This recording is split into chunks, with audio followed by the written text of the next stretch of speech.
परमपिता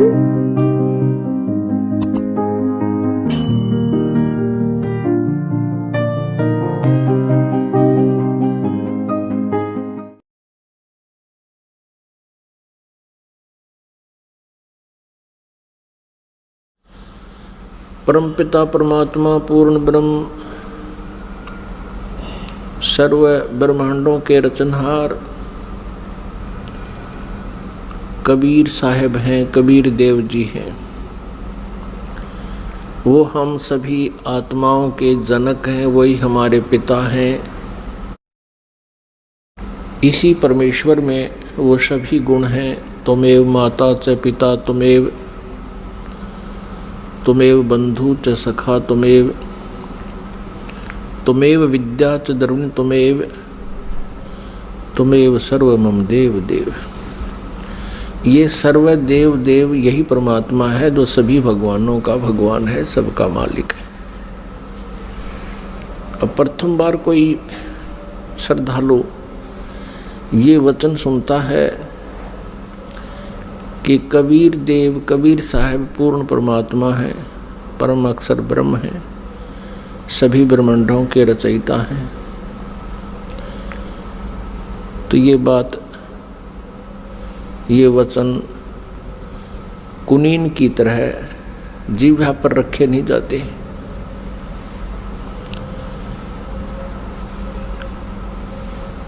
क्योंकि हमने जो ज्ञान सुना हुआ है वो लोक वेद सुन रखा है, वो दंत कथा सुन रखी है।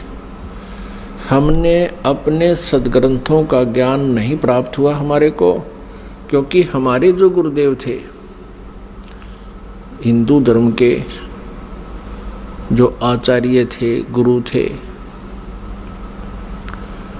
मंडलेश्वर थे, ये तत्व ज्ञानहीन थे। ये सभी ऋषि महर्षि ये तत्व ज्ञानहीन थे। इनको कोई अध्यात्म ज्ञान नहीं था,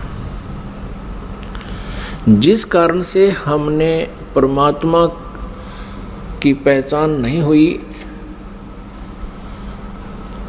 और लोक वेद के आधार से जिस भी किसी देव को पूर्ण परमात्मा कहा गया उसको हमने सत्य मान लिया।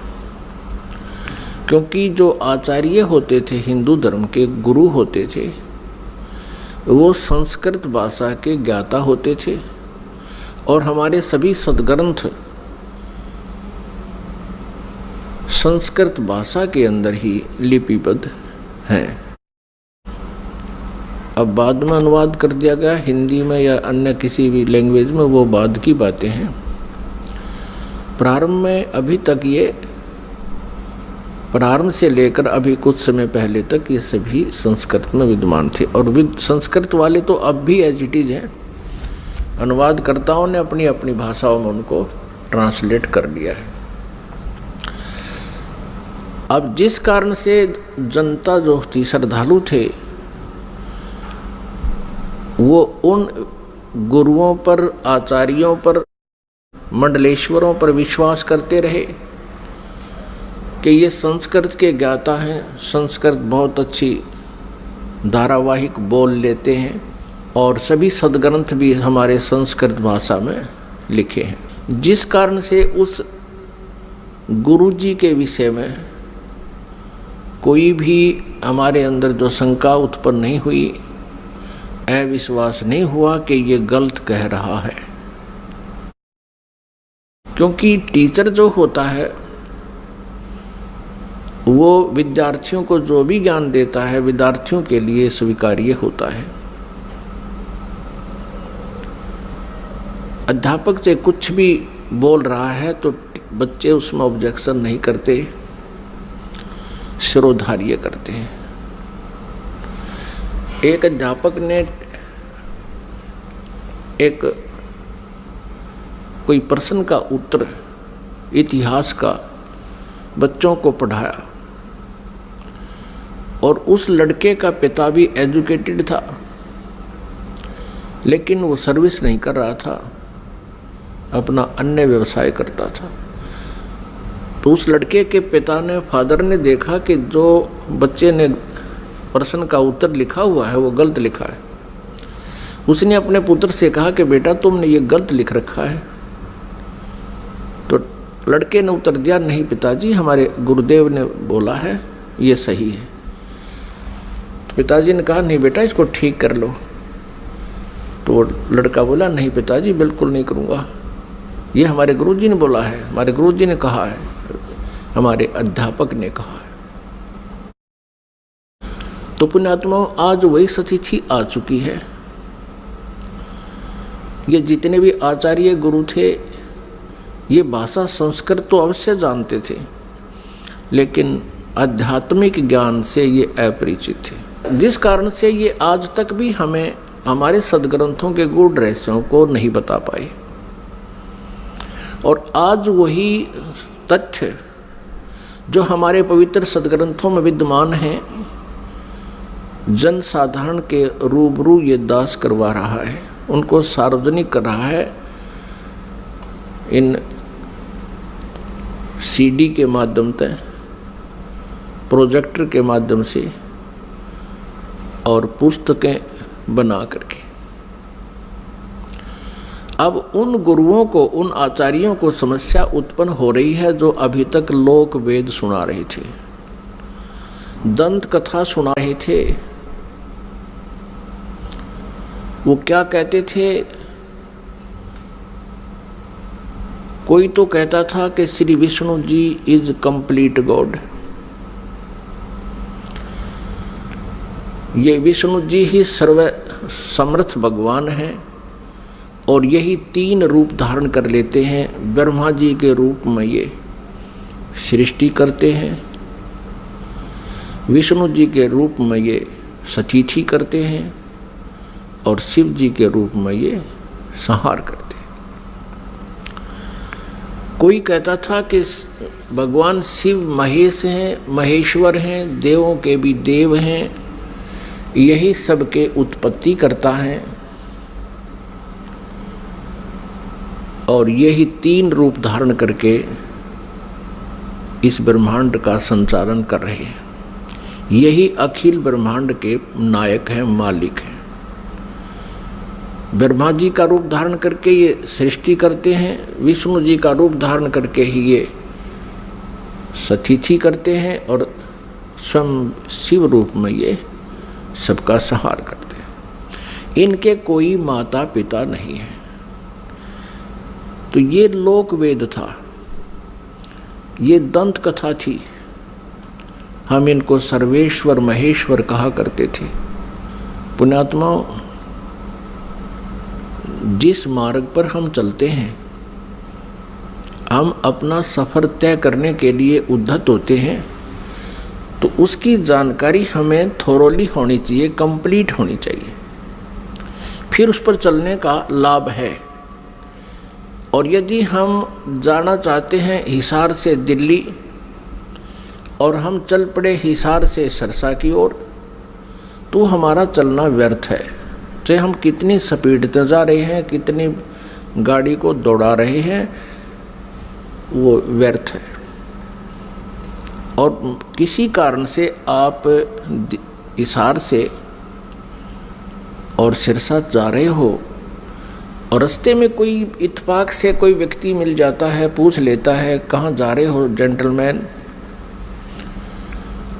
तो आप कहोगे कि हम दिल्ली जा रहे हैं। वो व्यक्ति आपसे ये कहे कि ये दिल्ली वाला वे नहीं है, ये दिल्ली मार्ग नहीं है, ये तो आप उल्टा जा रहे हो, सिरसा साइड में पंजाब की तरफ जा रहे हो। तो उस जेंटलमैन को विचार करना चाहिए कि ये व्यक्ति ऐसे क्यों बोल रहा है, क्योंकि वो तो अपने हिसाब से दिल्ली जा रहा है, लेकिन उसकी अपनी सोच है कि वो दिल्ली जा रहा है, लेकिन मार्ग गलत है, उसकी दिशा गलत है। तो उस जेंटलमैन को, उस भद्र पुरुष को चाहिए वेरीफाई करे। और वेरीफाई करने का सबसे इजी तरीका ये है, या तो किसी और व्यक्ति से पूछे और वो भी यही कह रहा है और आपका नहीं यकीन हो रहा तो फिर मैप देखे, मैप अपना मानचित्र देखे और पूछे मैं कहाँ खड़ा हूँ, तो वो लिखा है शहर का नाम कि आप यहाँ सिरसा आ चुके हो, सिरसा से 10 किलोमीटर दूर खड़े हो। तो फिर मानचित्र भी यही बता रहा है और सामने वाला जो बद्दर पुरुष आपको बताना चाहता है कि आपकी दिशा गलत है, तो फिर क्या करना चाहिए? उस समझदार व्यक्ति होगा तो तुरंत मुड़ जाएगा। वो ये ना देखेगा मैंने इतना सफ़र तय कर लिया, अब मेरा क्या बनेगा इतने सफ़र का। वो तुरंत मुड़ जाएगा और उस भूल को सुधारेगा। ठीक इसी प्रकार जो भक्तात्मा गलत साधना कर रहे हैं वो कुमार्ग पर जा रहे हैं। जिन पुण्यात्माओं को ये ज्ञान गलत प्राप्त है वो कुमार्ग पर जा रहे हैं। परमात्मा पाने वाला वो मार्ग नहीं है। और आपको अब ये दास कह रहा है कि आप गलत मार्ग पर जा रहे हो, इससे वापस हो जाओ। और आप चले गए हो 50-60 किलोमीटर दूर कुमार्ग पर, और वहाँ आपको पता चलता है कि आप गलत आ गए, तो आपकी समझदारी है कि तुरंत वापस हो जाना चाहिए। और यदि आप ये सोचो कि अब इतने सफ़र का मैंने तय कर लिया, ये तो व्यर्थ गया, मैं तो वापस नहीं होऊंगा, तो ये बुद्धिमता नहीं, ये तो मूर्खता कही जाएगी। इसी प्रकार आप जी किसी भी इस गुरु इष्ट संत के पास किसी भी इष्ट की पूजा कर रहे हो, और आपने किसी ने 5 वर्ष, किसी ने 10 वर्ष, किसी ने 20 वर्ष, किसी ने 30 वर्ष भी हो चुके हैं, वहाँ डलेड हो रहे हैं। आज आपको ये पता चलता है कि आपका मार्ग गलत है, तो आप जी को चाहिए, क्या चाहिए? अब इसमें कहने की आवश्यकता नहीं गनी, बुद्धिमान को संकेत बहुत है। आपको चाहिए कि तुरंत उस मार्ग को त्याग कर, ये नहीं सोचना चाहिए कि 20 वर्ष की साधना का मेरा क्या होगा, 30 वर्ष की साधना मैंने इस पंथ में कर ली, मेरा क्या होगा। वो तो हो चुका है, तेरा जो होना था वो तो बर्बाद हो चुके हो तुम। आप जी को मार्ग पर इतनी सफ़र कर चुके हो 100 किलोमीटर, इससे वापस होना ही हितकारी है। आपका इसी में शुभ है, तुरंत वापस हो जाओ, त्याग दो उसको। अब परमात्मा कहते हैं भेड़ा देखा दरदरा उत्तर चले फड़क। पहले बेड़ा होता था, बेड़े चला करते थे, दरिया पार करने के लिए नौका भी नहीं होती थी, तो उसमें बेड़ा बनाया करते थे। बेड़ा, वो बेड़ा तो आपको याद नहीं होगा, लेकिन ये समझ ले नौका है।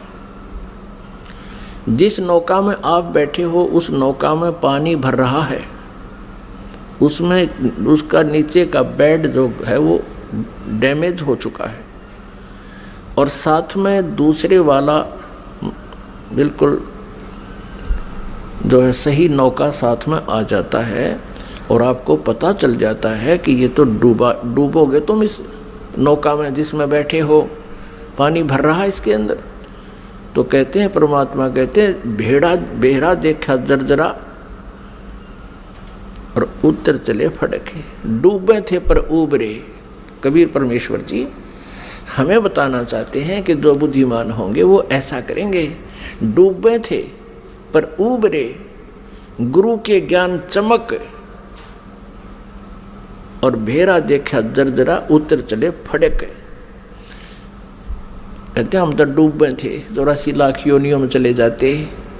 गुरु जी के ज्ञान से फिर हम फड़क गए, एकदम फड़कना माने न जबरदस्त भयभीत हो जाना, और एकदम फड़क के यानी ऐसे चमक के कूद जाना, एकदम चमक जाना। मतलब सेकंड का विचार भी नहीं करने का समय है। डूब रहा है तो एकदम दूसरा साथ में खड़ा है, अच्छा स्थान है, तो उस पर चमक एकदम कूद जाना, उसको कहते हैं डूबे थे पर उबरे। गुरु के ज्ञान चमक, एकदम चमक का पड़ा है भाई, एकदम ऐसे सतर्क हो जाना। और भेड़ा देखा दरदरा, दरदरा माने टूटन डूबन हो रहा है, तो उत्तर चले फड़क। तो उस पुण्यात्मा को अब विलंब नहीं करना चाहिए गुरु बदलन में। उस मार्ग में कितना ही चला गया उसको तुरंत त्याग देना चाहिए। वो तो बिल्कुल कुमार्ग पर आप तो 200 किलोमीटर 100 किलोमीटर दूर चले गए हो, वो आना वापस पड़ेगा, आना ही पड़ेगा। आगे जितने कदम रखोगे वो गलत ही है, दूर ही जाओगे। तो जैसे कोई तो श्री ब्रह्मा जी को रचयिता बताते हैं, कोई श्री विष्णु जी सतगुण जी को रचयिता बताते हैं, कोई तम गुण श्री शिव जी को रचयिता बताते हैं, कोई श्री ब्रह्मा जी रजोगुण को ब्रह्मांड का रचयिता बताते हैं, सभी ब्रह्मांडों का। पुण्यात्माओं, ये लोकवेद है। और कोई कोई कहता है कि दुर्गा ही सबकी सृष्टि सर्जनहार है, जो दुर्गा जी के उपासक हैं। जो श्री देवी जी के उपासक हैं वो देवी जी को ही सब कुछ मानते हैं। और जो ब्रह्म के उपासक हैं, ब्रह्म, वो ब्रह्म को ही सर्वेश्वर मानते हैं। तो पुण्यात्माओं, हमने सबसे पहले ये मैप देखना होगा। अपने सदग्रंथों रूपी मैप को हम पुनः देखेंगे कि इनमें हमें क्या मार्गदर्शन हुआ है, तो तब हम संतुष्ट होंगे। अभी तक तो हम किसी से कुछ सुन रहे हैं भगवान के विषय में, किसी महापुरुष ने कुछ ज्ञान दिया है, किसी ने कुछ दिया है, और हम विद्यार्थी हैं, श्रद्धालु हैं। जो भी संत गुरु जी हमें जैसा भी भगवान के विषय में ज्ञान देता है, हम बिना किसी शंका के, बगैर किसी ऑब्जेक्शन के हम स्वीकार कर लेते हैं। तो पुण्यात्माओं, आप इसके विषय में कि भगवान कौन है, सृष्टि रचना कैसे हुई, ये जानकारी हमें सर्वप्रथम होनी चाहिए, और तभी हम परमात्मा के मार्ग पर सफल हो सकेंगे। फिर हमें कोई भ्रमित नहीं कर सकेगा। श्रीमद् भगवत गीता अध्याय नंबर 16 के श्लोक नंबर 23 में कहा है कि शास्त्र विधि को त्याग कर जो मनमाना आचरण करते हैं, यानी मनमानी पूजाएं करते हैं, मनमाने साधनाएं करते हैं जो शास्त्रों में विद्यमान नहीं है, जो ज्ञान और उसका समाधान, वो साधना व्यर्थ है। न उनकी गति होती है, न उनको कोई सुख प्राप्त होता है, और न ही उनको कोई सिद्धि प्राप्त होती है, अर्थात व्यर्थ, यूजलेस। फिर तुरंत ही 24वें श्लोक में 16वें अध्याय में कहा है गीता जी में कि इससे तेरे लिए अर्जुन कर्तव्य और अकर्तव्य की व्यवस्था में, कर्तव्य मीन जो भक्ति कर्म हमने करने चाहिए और जो ना करने चाहिए, जो त्यागने चाहिए और जो ग्रहण करने चाहिए, उनके लिए सदग्रंथ ही प्रमाण है। किसी की दंत कथा पर विश्वास मत करना। फिर गीता जी अध्याय नंबर 2 के श्लोक नंबर 53 में कहा कि अर्जुन, जिस समय तेरी बुद्धि भिन्न भिन्न प्रकार के भ्रमित करने वाले ज्ञानों से, वचनों से हटकर केवल एक तत्व ज्ञान पर, परमात्म ज्ञान पर स्थिर हो जाएगी, तब तू योग को प्राप्त होगा, तब तो तू भक्त बनेगा, तब तो तेरी भक्ति प्रारंभ होगी। जब तू एक ज्ञान पर, शास्त्र अनुकूल ज्ञान पर तू स्थिर हो जाएगी तेरी बुद्धि, फिर तू डगमग ना होकर के सीधे सुमार्ग पर चल पड़ेगा। फिर जितने भी कदम इस भक्ति सफर में रखेगा वो तेरे शुभ होंगे, लाभदायक होंगे। अब सृष्टि रचना के बारे में बहुत से असमंजस हैं। जैसे जैन धर्म के व्यक्ति, श्रद्धालु, आचार्य, मुनि, वो कहते हैं कि इस सृष्टि का कोई रचयिता नहीं, कोई इसका संहार करता नहीं, अनादि है, अपने आप बनती है, अपने आप ये चलती है। ऐसा ही नहीं, और भी बहुत से श्रद्धालु हैं। कोई कहते हैं विष्णु जी ने इसकी रचना की है, जैसे अब पीछे हम बता चुके हैं। इसके विषय में आप जी को विशेष डिटेल से बताएंगे। परमेश्वर कबीर देव जी का जो प्रसंग चला था कि ये पूर्ण परमात्मा है, पूर्ण ब्रह्म है, कंप्लीट गॉड है, ये विश्वास आप जी को नहीं हो सकता जब तक हम इनके गुणों से परिचित नहीं होंगे। और गुण कहाँ होते हैं? उनके जीवनी में, उनके इतिहास में लिखे होते हैं। जैसे विष्णु जी, श्री शिव जी, श्री विष्णु जी, श्री ब्रह्मा जी, इनकी जानकारी भी इनकी जीवनी में, इनके इतिहास में लिखी है, पुराणों में। और परमेश्वर कबीर जी की महिमा सूक्ष्म वेद में लिखी है, सूक्ष्म वेद में। आदि शंकराचार्य जी के इतिहास में दास ने पढ़ा, उन्होंने भी सूक्ष्म वेद का समर्थन किया है। आदि शंकराचार्य ने कहा है कि 4 वेद, ऋग्वेद, यजुर्वेद, सामवेद और अथर्ववेद, ये तो अवेलेबल हैं, लेकिन सूक्ष्म वेद वो 5वां है। उसके विषय में उन्होंने कहा कि वो कैलाश पर्वत पे है। अब कारण क्या है कि 5वें वेद को इस काल ने, ब्रह्म ने नष्ट कर दिया, सूक्ष्म वेद को। उस सूक्ष्म वेद को देने के लिए परमेश्वर स्वयं यहाँ आते हैं, अपने सतलोक से चलकर, मुक्ति धाम से, सनातन परम धाम से गति करके यहाँ आते। उस छुपे हुए ज्ञान को जो काल भगवान ने, ब्रह्म भगवान ने नष्ट कर दिया, यानी छुपा रखा है, वो किसी तक नहीं आने देता। तो उस 5वें वेद को परमात्मा बताने के लिए आते हैं। उस 5वें वेद में लिखा है, और उस वेद को, उस ज्ञान को परमात्मा ने 600 वर्ष पहले अपने मुखारविंद से, अपने मुख कमल से बोला था। इसलिए गीता जी अध्याय नंबर 4 के श्लोक नंबर 32 में कहा है कि अर्जुन, गीता जी अध्याय नंबर 4 के श्लोक नंबर 25 से लेकर 31 तक बताया गया है, कोई देवताओं की पूजा करता है, कोई स्वाध्याय ही करता है, कोई तीक्ष्ण अहिंसावादी व्रतों पर ही आधारित है, कोई प्राणायाम आदि करके ही अपनी साधना को सफल मानता है। ये इस आध्यात्मिक ज्ञान का, धार्मिक यज्ञों का, यज्ञ माने अनुष्ठानों का विस्तार से विवरण 4थे अध्याय के 32वें श्लोक में कहा है कि वो सच्चिदानंद घन ब्रह्म की वाणी में विस्तार से कहा गया है। यहाँ अनुवादकर्ताओं ने श्रीमद् भगवत गीता अध्याय 4 श्लोक 32 में अनुवादकर्ताओं ने ज्ञान न होने से अनर्थ कर दिया। उसमें लिखा ब्रह्मण मुखे, मूल पाठ में ब्रह्मण मुखे लिखा है, अनुवादकर्ताओं ने लिख दिया ब्रह्मण मुखे का अर्थ लिख दिया वेद की वाणी में। वो गलत लिख दिया, वो गलत अनुवाद किया है। ब्रह्मण मुखे माने सच्चिदानंद घन ब्रह्म की वाणी में,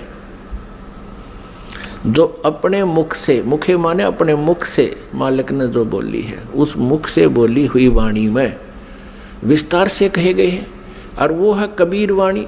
ब्रह्मण का अर्थ यहाँ इन्होंने गलत कर दिया, वेद लिख दिया। और गीता जी अध्याय नंबर 17 के श्लोक नंबर 23 में ओम तत्सत इति निर्देश है ब्रह्मण त्रिविद समर्थ है, वहाँ ब्रह्मण का अर्थ इन्होंने ठीक किया है, क्योंकि यहाँ विचलित नहीं हुए। ये सच्चिदानंद घन ब्रह्म लिखा है ब्रह्मण का अर्थ, तो यहाँ 4थे अध्याय के 32वें श्लोक में भी ब्रह्मण का अर्थ लिखना पड़ेगा, सच्चिदानंद घन ब्रह्म की वाणी में विस्तार से कही गई। फिर 4थे अध्याय के 34वें श्लोक में कहा कि वो तत्व ज्ञान है जो 5वें वेद में लिखा है, सूक्ष्म वेद में लिखा है। उस तत्व ज्ञान को तू तत्वदर्शी संतों के पास जाकर समझ। उनको दंडवत प्रणाम करने से, कपट छोड़ गए विनम्र भाव से प्रसन्न करने से वो तत्वदर्शी संत तुझे उस परमात्म तत्व का ज्ञान कराएंगे। इससे ये भी सिद्ध हो गया कि गीता ज्ञानदाता उस 5वें वेद से परिचित नहीं है, इसलिए उसने ऑप्शन छोड़ दिया कि आप उस ज्ञान को तो तत्वदर्शी संतों से समझो। तो परमेश्वर कबीर देव जी स्वयं आते हैं वो पूर्ण ब्रह्म तत्वदर्शी संत की भूमिका करने के लिए। उन्होंने 600 वर्ष पहले, क्योंकि परमेश्वर कबीर जी सन 1398 में, यानी संवत 1455, विक्रमी संवत 1455 जून यानी ज्येष्ठ की पूर्णमासी को एक शिशु रूप धारण करके कमल के फूल पर विराजमान हुए थे काशी शहर में लहरतारा तालाब में। फिर लीला करते हुए बड़े हुए, उनको एक नीरुनिमा नाम के जुलाहा उठा ले गए थे। उसी व्यवसाय में मालिक रहने के कारण वो परमेश्वर जुलाहा धारणक कहाए। उन्होंने 600 वर्ष पहले अपने उस सूक्ष्म वेद में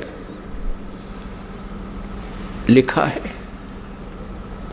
बताया है। उसको ये दास अब अपने शब्दों में परमात्मा के ज्ञान को आप तक पहुंचाना चाहेगा। परमेश्वर ने बताया है कि सबसे पहले केवल अकेले पूर्ण परमात्मा थे, कबीर देव थे। वो अनामय लोक में रहते थे, अनामय, और परमात्मा अकेले थे। उसके बाद परमेश्वर ने अन्य 3 लोकों की और रचना की। अकय लोक से नीचे वाला अनामय लोक कहो चाहे अनामी लोक कहो, अकय लोक कहो। अकय लोक से नीचे अगम लोक है, उससे नेक्स्ट अलख लोक है, और फिर उससे जो तीसरा स्थान नीचे सत्यलोक है, जिसको सनातन परमधाम कहते हैं। और सत्यलोक में परमात्मा सत्य पुरुष नाम से विद्यमान है। एक ही परमेश्वर ने अपने अन्य 3 रूप और बनाए। तो इस प्रकार प्रत्येक लोक में परमात्मा अलग अलग नामों से, अलग अलग स्थिति से स्वयं ही विराजमान हुए। अब सतलोक के अंदर सृष्टि रचना प्रारंभ की। पुण्यात्माओं, जैसे केवल पृथ्वी लोक पर ही, इस पृथ्वी ग्रह पर ही सृष्टि जो है विद्यमान है, और अन्य ये जितने ग्रह हैं, मंगल ग्रह, बुध ग्रह, ये शनि ग्रह, ये सब खाली पड़े हैं। इसी प्रकार सतलोक के अंदर परमात्मा सत्य पुरुष कबीर देव जी, जिसको परम अक्षर ब्रह्म भी कहते हैं, उन्होंने वहाँ सतलोक में रचना शुरू की। एक वचन से 16 द्वीप बना दिए, 16 द्वीप, और फिर एक एक वचन से एक एक पुत्र की उत्पत्ति कर दी। उन 16 पुत्रों को प्रत्येक द्वीप में रहने का आदेश दे दिया, और अपने उन 16 पुत्रों में से एक पुत्र का नाम अचिंत है। अचिंत से कहा कुछ समय के उपरांत आगे सृष्टि रचना करो। परमात्मा ये दिखाना चाहते थे उन पुत्रों को कि समर्थ के बिना कोई भी प्रयत्न करता है वो सफल नहीं होता। कहते हैं ना, जिसका काम उसी को साजे और करे तो मूर्ख बाजे। अचिंत ने अपने वचन से एक व्यक्ति उत्पन्न किया, उसका नाम रखा अक्षर पुरुष। अब उस अचिंत ने अपने द्वारा उत्पन्न पुत्र को वचन से जो उत्पन्न किया था उसको ही अविनाशी पुरुष मान लिया, उसको अक्षर पुरुष नाम से संबोधित किया, और उसे कहा कि तू मेरा सहयोग करना सृष्टि रचने में। वहाँ परमात्मा ने प्रत्येक द्वीप में जब द्वीप रचना की, प्रत्येक द्वीप में मानसरोवर की भी रचना की। एक अलग से मानसरोवर भी, कॉमन मानसरोवर भी रचना की। तो वो अक्षर पुरुष मानसरोवर में जाके नहाने लगा, नहाते नहाते गहरा चला गया, और वहाँ वो पानी में ही सो गया, निंद्रा आ गई। अपनात्मा सतलोक के अंदर श्वासों से शरीर नहीं है। बहुत समय तक वो बाहर नहीं आया। तब परमेश्वर कबीर देव जी ने उसी जल से जल लिया हाथ में, अपनी वचन शक्ति से उसको जादूगर की तरह एक अंडा बना दिया। उस अंडे में एक जीवात्मा प्रवेश करती, उस अंडे को छोड़ दिया उस मानसरोवर में। वो गड़गड़ गड़गड़ करता हुआ नीचे पहुंचा, तो वो अक्षर पुरुष की जो अधूरी निंद्रा भंग होगी, जिस कारण से वो कुछ कोपित हो गया, उस कोपित दृष्टि से उसने अंडे की तरफ देखा कि किसने मुझे डिस्टर्ब किया है। उस कोप से वो अंडा फट गया, अंडा 2 भाग हो गया, उसमें से ये ब्रह्म निकला। अब आगे चल के इसी इतिहास में, इसी लीला कहानी में, अमर कथा में, या सत्यनारायण कथा जो दास आपको सुना रहा है, अभी तक जो विष्णु जी को सत्यनारायण मानकर सत्यनारायण कथा कहा करते थे, वो सत्यनारायण कथा नहीं थी। अब ये है सत्यनारायण कथा। सत्यनारायण माने अविनाशी भगवान की कथा। तो उसमें से ये ब्रह्म निकला। आगे चल के आप 3 प्रभुओं से परिचित होंगे जो ब्रह्मा विष्णु महेश जी से भिन्न है। एक सर्वब्रह्म, इसको सर्वब्रह्म भी कहते हैं, सर्वब्रह्म। और दूसरा ये अक्षर पुरुष यानी अक्षर ब्रह्म। ये अक्षर पुरुष कहो तो अक्षर ब्रह्म कहो। और अंडे से निकला ये सर्वब्रह्म, सर्वब्रह्मन नाशवान, क्योंकि अक्षर पुरुष को तो अचिंत ने नाम दे दिया कि तो अविनाशी व्यक्ति उत्पन्न कर दिया मैंने, अक्षर पुरुष। अब वो स्वामी जितना हो जाता है फिर वही पुरुष प्रभु, पुरुष माने प्रभु भी कहते हैं। तो अक्षर पुरुष कहो या अक्षर ब्रह्म कहो, एक ही के 2 पर्यायवाची नाम है। इसी प्रकार सर पुरुष कहो, ये ब्रह्म जो अंडे से निकला ये सर पुरुष है, इसको सर ब्रह्म कहो, इसके पर्यायवाची नाम है। इसको ज्योति स्वरूपी निरंजन भी, काल भी, ये ब्रह्म ही आगे चल के काल भी कहा जाएगा। अब याद रखना, क्योंकि पुण्यात्मा, जब तक आप इस इतिहास से परिचित नहीं होगे, सृष्टि रचना से, आप किसी भी सदग्रंथ को नहीं समझ सकते। तब परमेश्वर ने आदेश दिया उन दोनों को कि तुम बाहर आओ। अचिंत पुरुष तुम निंद्रा में थे, न वो अक्षर पुरुष तुम निंद्रा में थे, तुम्हें जगाने के लिए ये सब प्रोसेस अपनाया है, तुम बाहर आ जाओ। दोनों बाहर आ गए। अब परमात्मा ने अचिंत से कहा कि अचिंत, अब देख लिया तूने, समर्थ के बिना कोई कार्य सफल नहीं होता। अब तू तो इसको बाहर भी नहीं निकाल सकता था। और आगे से ध्यान रखना कि बीच में टांग अड़ाओ मेरी क्रिया में, इसलिए तुम्हें तुम्हारे सामर्थ्य से परिचित कराया है। तो अचिंत ने कान पकड़ दिए कि दाता हम कुछ नहीं कर सकते। अब परमेश्वर ने आदेश दिया उन दोनों को, किसको? सरपुरुष अर्थात जिसको सर्वब्रह्म भी कहते हैं, जो आगे चल के ब्रह्मा विष्णु महेश का पिता सिद्ध होगा इसी कथा में। सरपुरुष और अक्षर पुरुष को दोनों से कहा कि तुम उस अचिंत के द्वीप में रहो। इन दोनों ने आज्ञा का पालन किया।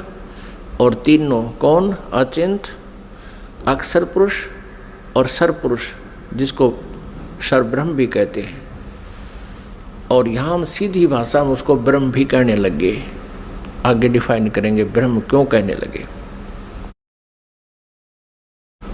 अब ये तीनों एक द्वीप में रह रहे हैं। बाकी जो अन्य 15 जने हैं परमात्मा के वचन से उत्पन्न वो पुत्र, वो अलग अलग सिंगल द्वीप में रह रहे थे। कुछ समय उपरांत परमेश्वर ने हम सभी आत्माओं को, आप जी को, सारे ब्रह्मांडों की जितनी आत्माएं हैं, अपने शरीर से, अपने वचन से उत्पन्न कर दिया। और वहाँ हम तेजो में शरीर में विद्यमान थे। नूरी शरीर है हमारा, यानी तेजो में शरीर है, एक तत्व से बना हुआ है। उसमें नाड़ी वो शुक्रम अकायम ऐसनाविरम, वो जैसे हमारी शुक्र से बनी हुई काया नहीं होती जो माता पिता के संयोग से बनती है, उसमें नाड़ी आदि का जुगाड़ जोड़ नहीं होता, नाड़ी तंत्र नहीं होता। इसी ऐसा ही शरीर परमात्मा का है, साकार है, मनुष्य दृश्य है, तेजों में है। लेकिन परमात्मा के शरीर का और हमारे शरीर के नूर में, सामर्थ्य में, शक्ति में और उसके नूर में, प्रकाश में अंतर है। पूर्ण परमात्मा सत्य पुरुष यानी कबीर देव जी का जो सतलोक में शरीर है, उसका एक रोमकूप में करोड़ सूर्य करोड़ चंद्रमा से भी अधिक रोशनी है। और हमारा वहाँ शरीर कैसा था, जो शेष वहाँ रह रहे हैं उनका कैसा शरीर है, और हम जब परमात्मा ने अपने वचन से उत्पन्न किए थे तब हमारा कैसा शरीर था, मनुष्य सदृश था। और हमारा शरीर 16 सूर्य जितने प्रकाश युक्त था, हमारे पूरे बॉडी का शरीर 16 सूर्य जितना तेज था यहाँ की जो सूर्य, लेकिन गर्मी ना हो। हम सभी वहाँ रहने लगे, वहाँ कोई दिक्कत नहीं थी, किसी प्रकार का कोई अभाव नहीं था, वहाँ जरा और मरण नहीं था, वहाँ जन्म मृत्यु नहीं होता था और बुढ़ापा भी नहीं आता था वहाँ पर। अपने आत्माओं यहाँ विचार करना कि हम यहाँ कितने दुखी हैं और फिर भी हम ये सोचे हैं हमारी मृत्यु ना हो, और जबकि हमें पता है कि मृत्यु तो डेफिनेट होगी, यहाँ का विधान है, और फिर भी हमारी मरने की इच्छा नहीं। कारण क्या है कि हम ऐसे लोक में रहा करते थे जहाँ मृत्यु नहीं होती थी, जिस कारण से हमें ये मरना अच्छा नहीं लगता। और बिल्कुल ठीक है, वे क्यों तो जन्म हुआ था और फिर क्यों मारे। 30, 40, 50, 60, 70, 80 वर्ष तो हम ये मकान मकून बनाने में लावा, फिर इसमें रहने पाते ना, 1 मिनट में कड़च कर देता है यहाँ का भगवान। तो वहाँ जरा और मरण नहीं था, जरा माने बुढ़ापा। अब कोई भी बूढ़ा होना पसंद नहीं करता, सबने सोचा मैं युवा दिखूं। और ये बड़े बड़े नेता तो सर्जरी करा कर मेकअप करना चाहें, कब तक करोगे, 10 साल पाछे फिर फ्यूज होगे। तो कहने का भाव ये है कि हमारी नेचर है ऐसी कि हम युवा दिखें, लेकिन यहाँ तो बनावटी आर्टिफिशियल है सारा, और वहाँ ओरिजिनल था, तो हम वहाँ ऐसे रहते थे। कुछ दिनों के उपरांत, यानी दिन नहीं है वहाँ पर, क्योंकि दिन हम वैसे बोल देते हैं, वहाँ दिन रात नहीं होती, तेजों में प्रकाश में वो लोक है, प्रकाश में सब आत्माएं हैं, प्रकाश में परमात्मा है, वहाँ सूर्य उदय और अस्त नहीं होता। तो वहाँ कुछ समय के उपरांत इस ज्योति निरंजन, जिसको सरपुरुष कहा है, जिसको सरब्रह्म कहते हैं, जो गीता जी में अपने आप को कहता मैं काल हूँ, वो ब्रह्म है जो श्री कृष्ण जी के शरीर में प्रवेश करके बोल रहा है। आगे इतिहास बताएंगे आपको, पूरा डिटेल देंगे। इसको धैर्यपूर्वक सुनना इस कथा को, क्योंकि ये पहली बार जो सुनता है उसको ऊट पटांग सी लगती है, लेकिन कुछ समय के बाद प्रमाण जब देखोगे आपको स्वीकार करना पड़ेगा, और होगी स्वीकार्य। कुछ समय उपरांत इस सरपुरुष में एक खरपतवार उत्पन्न हुआ, खुरापात उत्पन्न हुआ। इसने सोचा कि हम 3 जने तो एक द्वीप में, और हमारे अन्य भाई एक एक द्वीप में रह रहे हैं, तो वहाँ ये विधान का पता चला कि तब से राज्य प्राप्त होता है। उसने खड़ा होकर के एक पैर पर तप किया, और 70 युग, यहाँ के 70 युग तक तप किया। तब पूर्ण परमात्मा ने, सत्य पुरुष ने, कबीर देव जी ने पूछा कि पुत्र तू किस लिए ये तप कर रहा है, क्या इच्छा है तेरी। तब इसने कहा कि भगवान ये द्वीप मेरे लिए छोटा है, थोड़ा है, हम 3 एक द्वीप में रह रहे हैं, अन्य भाई मेरे अलग द्वीपों में एक एक रह रहे हैं, मुझे अलग स्थान चाहिए। परमात्मा ने कहा ठीक है भाई, तुझे 21 ब्रह्मांड दे दिए। जैसे एक धनी पिता अपने पुत्र को 21 प्लाट दे दे, अगले बेटा ये तेरे हिस्से में 21 प्लाट आ गए। अब उन प्लाटों को पाकर, 21 ब्रह्मांड को पाकर, ये सरब्रह्म, हम संत लैंग्वेज में इसको क्षर ब्रह्म कहते हैं। क्षर ब्रह्म, क्षर अक्षर, अक्षर तो ये अक्षर ब्रह्म तो ये परब्रह्म है जो अचिंत के वचन से उत्पन्न हुआ, और क्षर ब्रह्म है ये परमात्मा के वचन से, अंडे से उत्पन्न हुआ। ये क्षर ब्रह्म जो है 21 ब्रह्मांडों में, कभी उसमें जा कभी उसमें सैर सपट्टे करे, देख रहा है इनको। फिर मन में इसने सोचा कि इनमें कुछ कंस्ट्रक्शन होनी चाहिए। इस उद्देश्य से इसने फिर सत्ययुग तब फिर किया। तब परमेश्वर ने पूछा भी अब क्या चाहता है, प्लाट तेरे को दे दिए, 21 ब्रह्मांड दे दिए। तब इसने कहा प्रभु कुछ कंस्ट्रक्शन का यानी कोई रचना सामग्री दो मुझे, ताकि मैं कुछ उसमें रचना बना करूं। यानी अब जैसे प्लाट दे दिए, उसके पास तो फिर भी कुछ को नहीं, पिता से मांगता है कुछ पैसे दो या ईंट सीमेंट मटेरियल अवेलेबल कराओ।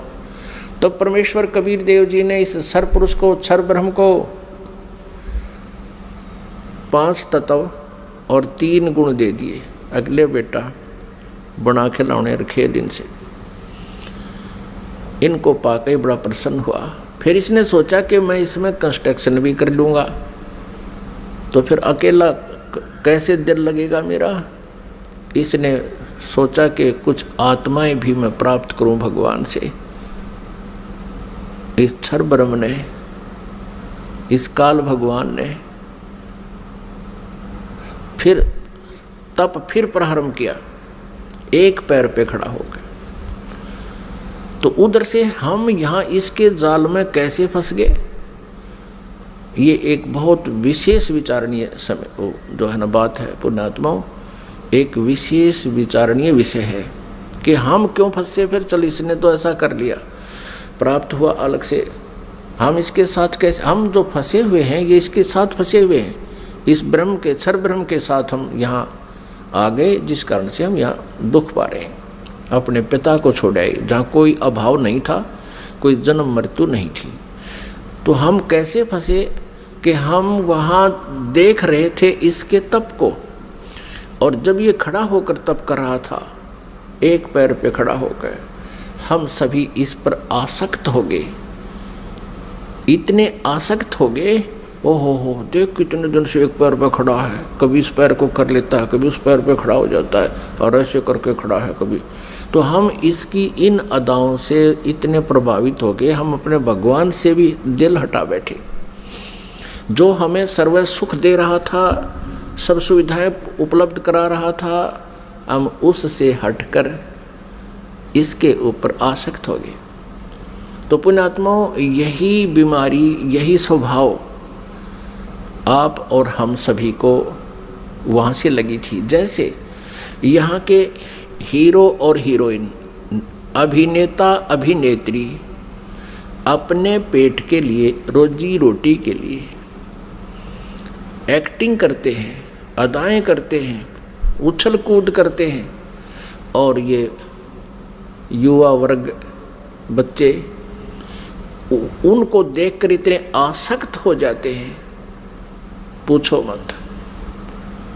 और यदि कोई हीरो या हीरोइन यानी कोई अभिनेता या अभिनेत्री यहाँ बरवाला में आ जा या हिसार में आ जावे, फिर देखो इन बच्चों के, कॉलेज वालों के और जवान बच्चों की वहाँ कैसे भीड़ उमड़ कर जाती है, और कम से कम 200, 300, 400 फुट से दूर खड़े खड़े देखते हैं कि देखो वो खड़ा, वो है वो फलाना नेता अभिनेता, वो खड़ी, वो है फलानी अभिनेत्री। अब वो तो अपने पेट के लिए कर रहा है सारे काम, और वो बच्चे बेमतलब वहाँ जा रहे हैं उसको देखने के लिए। लेना एक न देने दो, क्या देगा उनको वो, और धक्के खा के सामने भूखे अपने वापस आ जाते हैं। ठीक इसी प्रकार हम इस काल पर आसक्त हो गए और भगवान से हमारा हृदय हट गया। परमेश्वर कबीर देव जी ने बहुत बार आकाशवाणी की कि कोई भी इस ज्योत निरंजन के इस ड्रामे को मत देखे, इस पे प्रभावित ना हो, आप अपना मालिक में ध्यान रखो। लेकिन हम ऊपर से तो सावधान हो गए, जैसे हम बिल्कुल इसको नहीं चाहते, लेकिन अंदर से कसक नहीं गई। वो तो अंतर्यामी है परमात्मा। तो उस समय परमात्मा के बार बार कहने पर भी हम इस काल से अपना मन नहीं हटा सके, अपनी आत्मा को नहीं हटा सके, और अंदर से इसमें चाह बनी रही। अब इसने तीसरी बार जब तप शुरू किया, इसने परमेश्वर से चाहा कि मैं कुछ आत्मा प्राप्त करूं। जब परमेश्वर ने इससे पूछा, जब इसने 64 युग तप कर लिया तीसरी बार, तब पूछा कि क्या चाहता है ज्योति निरंजन? जो आपने मांगा था वो मैंने आपको दे दिया, अब तू क्यों हट कर रहा है? तब इसने कहा, ज्योति निरंजन ने यानी क्षर पुरुष ने कहा कि प्रभु मुझे कुछ आत्माएं दे दो, मैं अकेला वहाँ नहीं रह सकता, 21 ब्रह्मांडों में अकेला कैसे रहूँगा। तब परमेश्वर ने कहा कि भी देखो, तेरे तप के बदले में 64 युग जो तप किया है इसके बदले में और राज्य दे सकता हूँ, और वस्तु मांग ले वो दे सकता हूँ, लेकिन ये आत्मा नहीं दे सकता, क्योंकि ये मेरी आत्मा है। अब ये मेरे वचन से उत्पन्न हुई है, मेरा अंश है, अपने अंश को मैं कैसे दे सकता हूँ? लेकिन परमात्मा ने एक ऑप्शन रख दिया कि इसमें एक ऑप्शन है कि यदि वो स्वयं स्वेच्छा से कोई जाना चाहता तेरे साथ तो जा सकते, लेकिन मैं अपनी तरफ से उनको नहीं डाल सकता कुएं में। तब ज्योति निरंजन हमारे पास आया, ये क्षर पुरुष हमारे पास आया। जितनी आत्माएं आज इसके ब्रह्मांडों में हम कैद हो गए, यहाँ कष्ट उठा रहे हैं, ये सभी आत्माएं इसके चारों तरफ उमड़ कर खड़ी होगी। जैसे हीरो आता है, अभिनेता आता है। इसने कहा हमसे कि मैंने पिताजी से 70 युग तप करके बहुत बड़े ब्रह्मांड प्राप्त किए हैं, वहाँ पर स्वर्ग बनाऊंगा, महास्वर्ग बनाऊंगा, हीरे पन्ने लालों के मैं पहाड़ बनाऊंगा, वहाँ दूधों की नदी बहाऊंगा और तुम चलोगे मेरे साथ।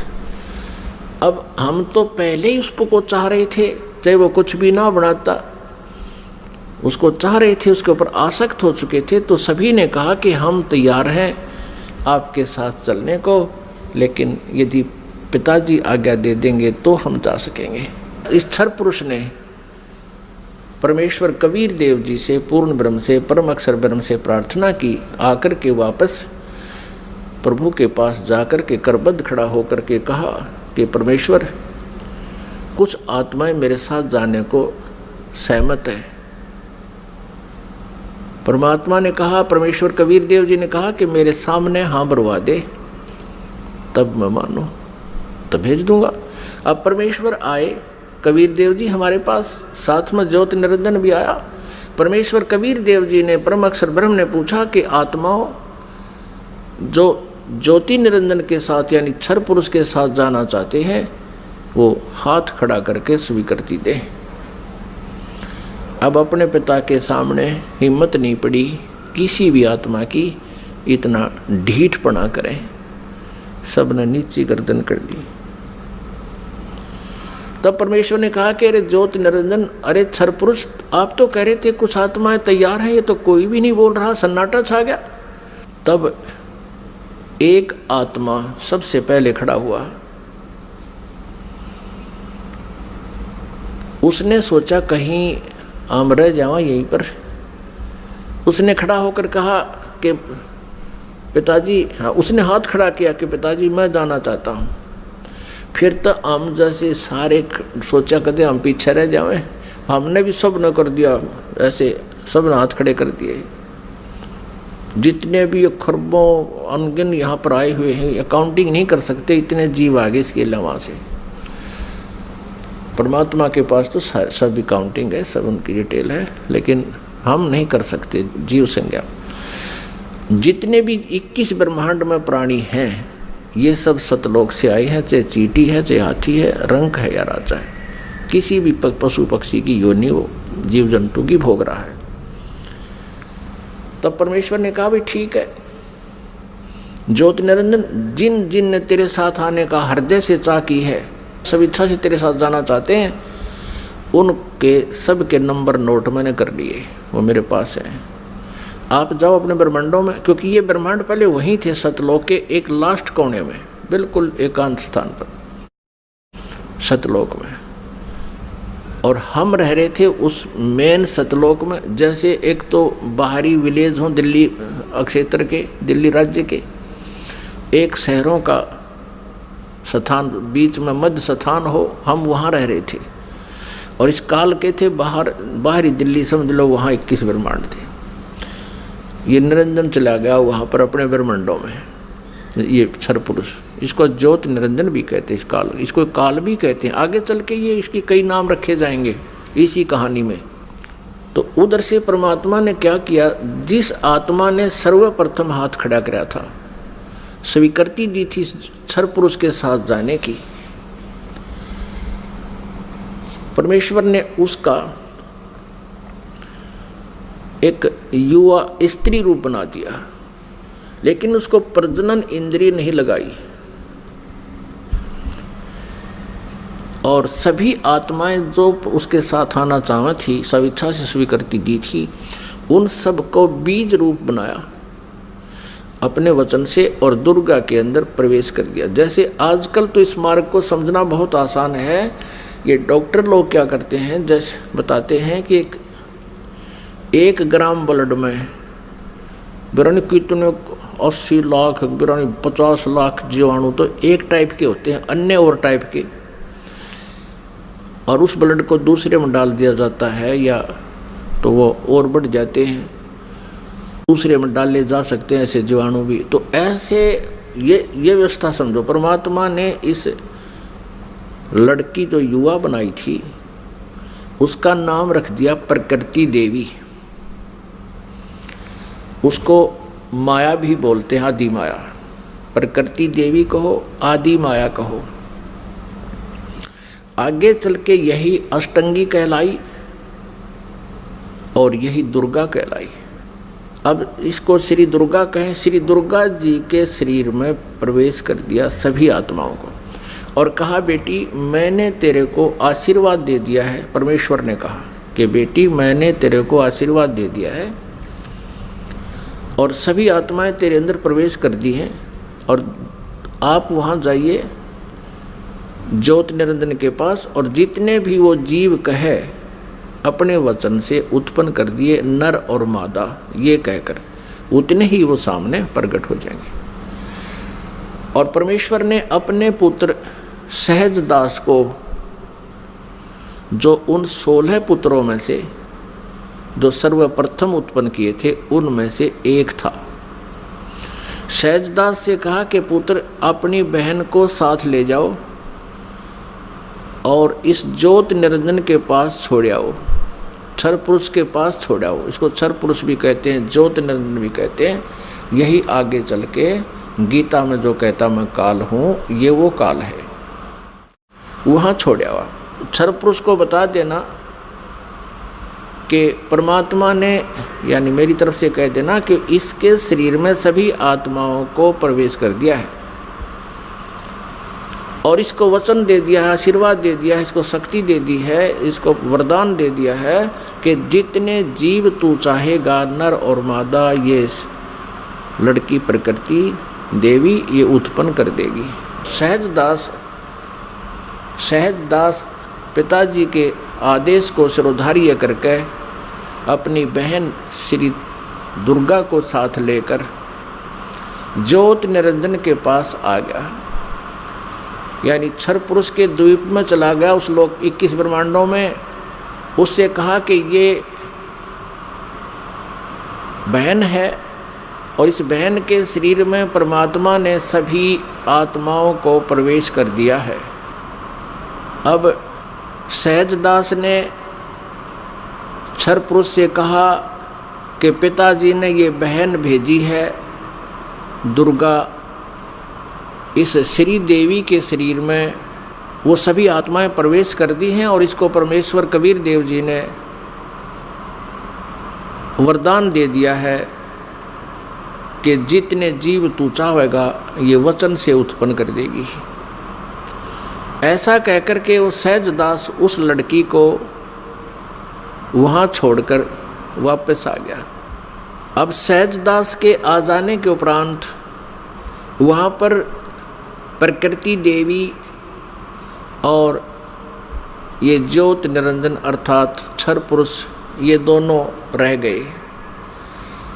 अब लड़की युवा होने के कारण उसका रूप रंग निखरा हुआ था।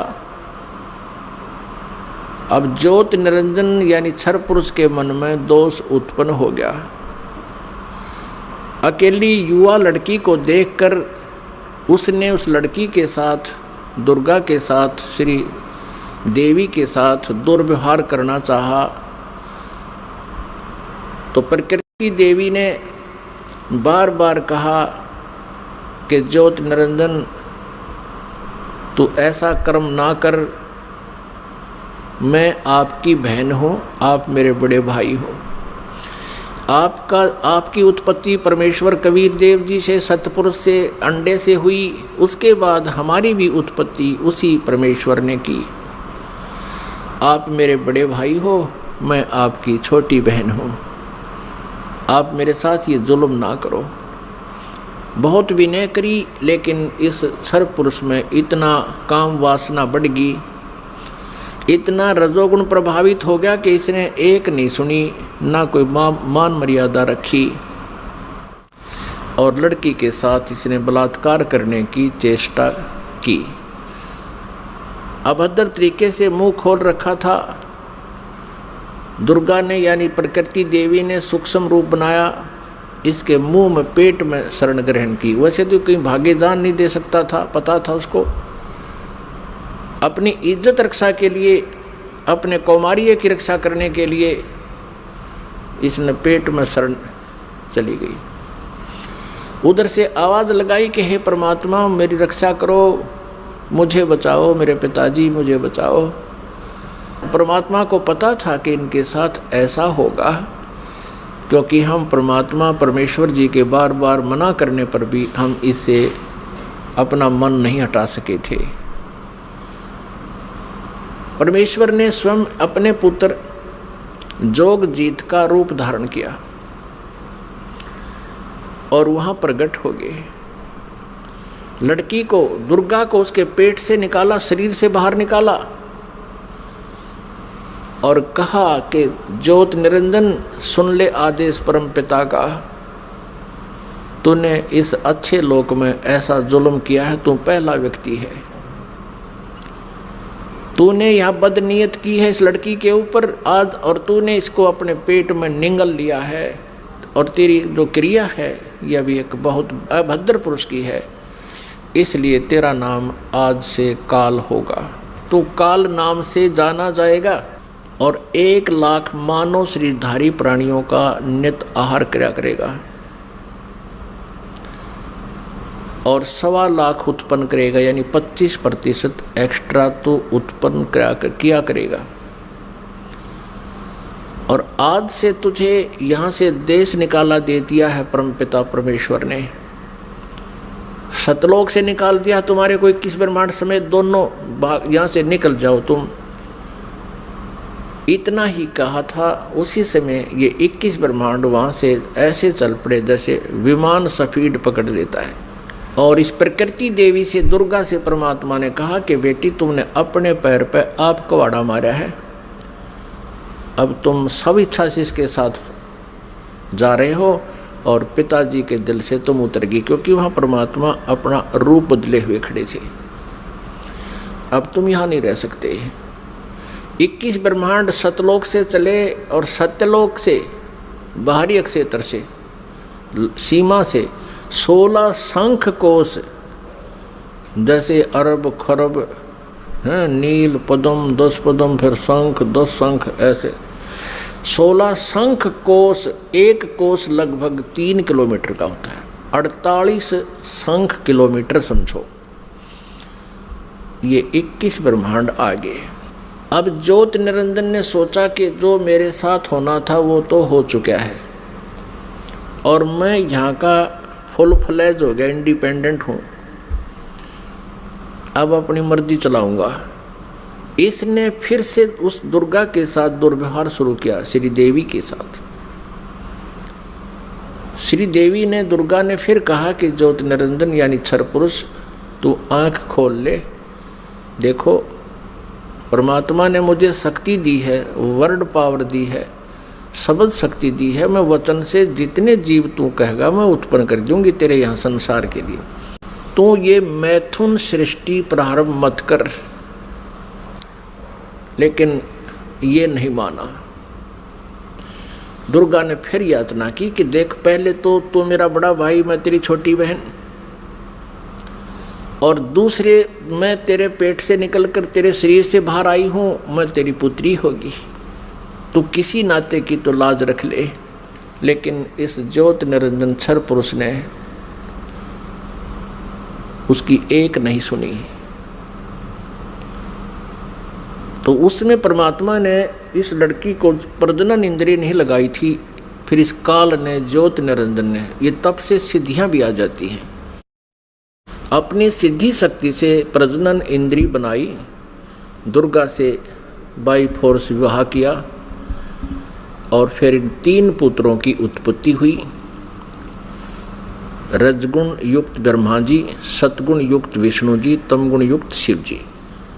इन तीनों को एक एक गुण युक्त कर दिया। एक एक गुण युक्त कैसे किया? इस काल ने एक ब्रह्मांड के ऊपर टॉप मोस्ट प्लेस पर, शिखर में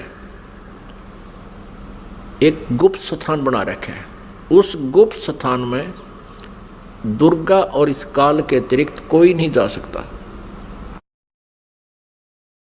तो वहां इसने 3 स्थान बना रखे हैं। उस गुप्त स्थान पर, गुप्त क्षेत्र में 3 स्थान बना रखे हैं। एक रजोगुण प्रधान क्षेत्र, एक सतोगुण प्रधान क्षेत्र, एक तमोगुण प्रधान क्षेत्र।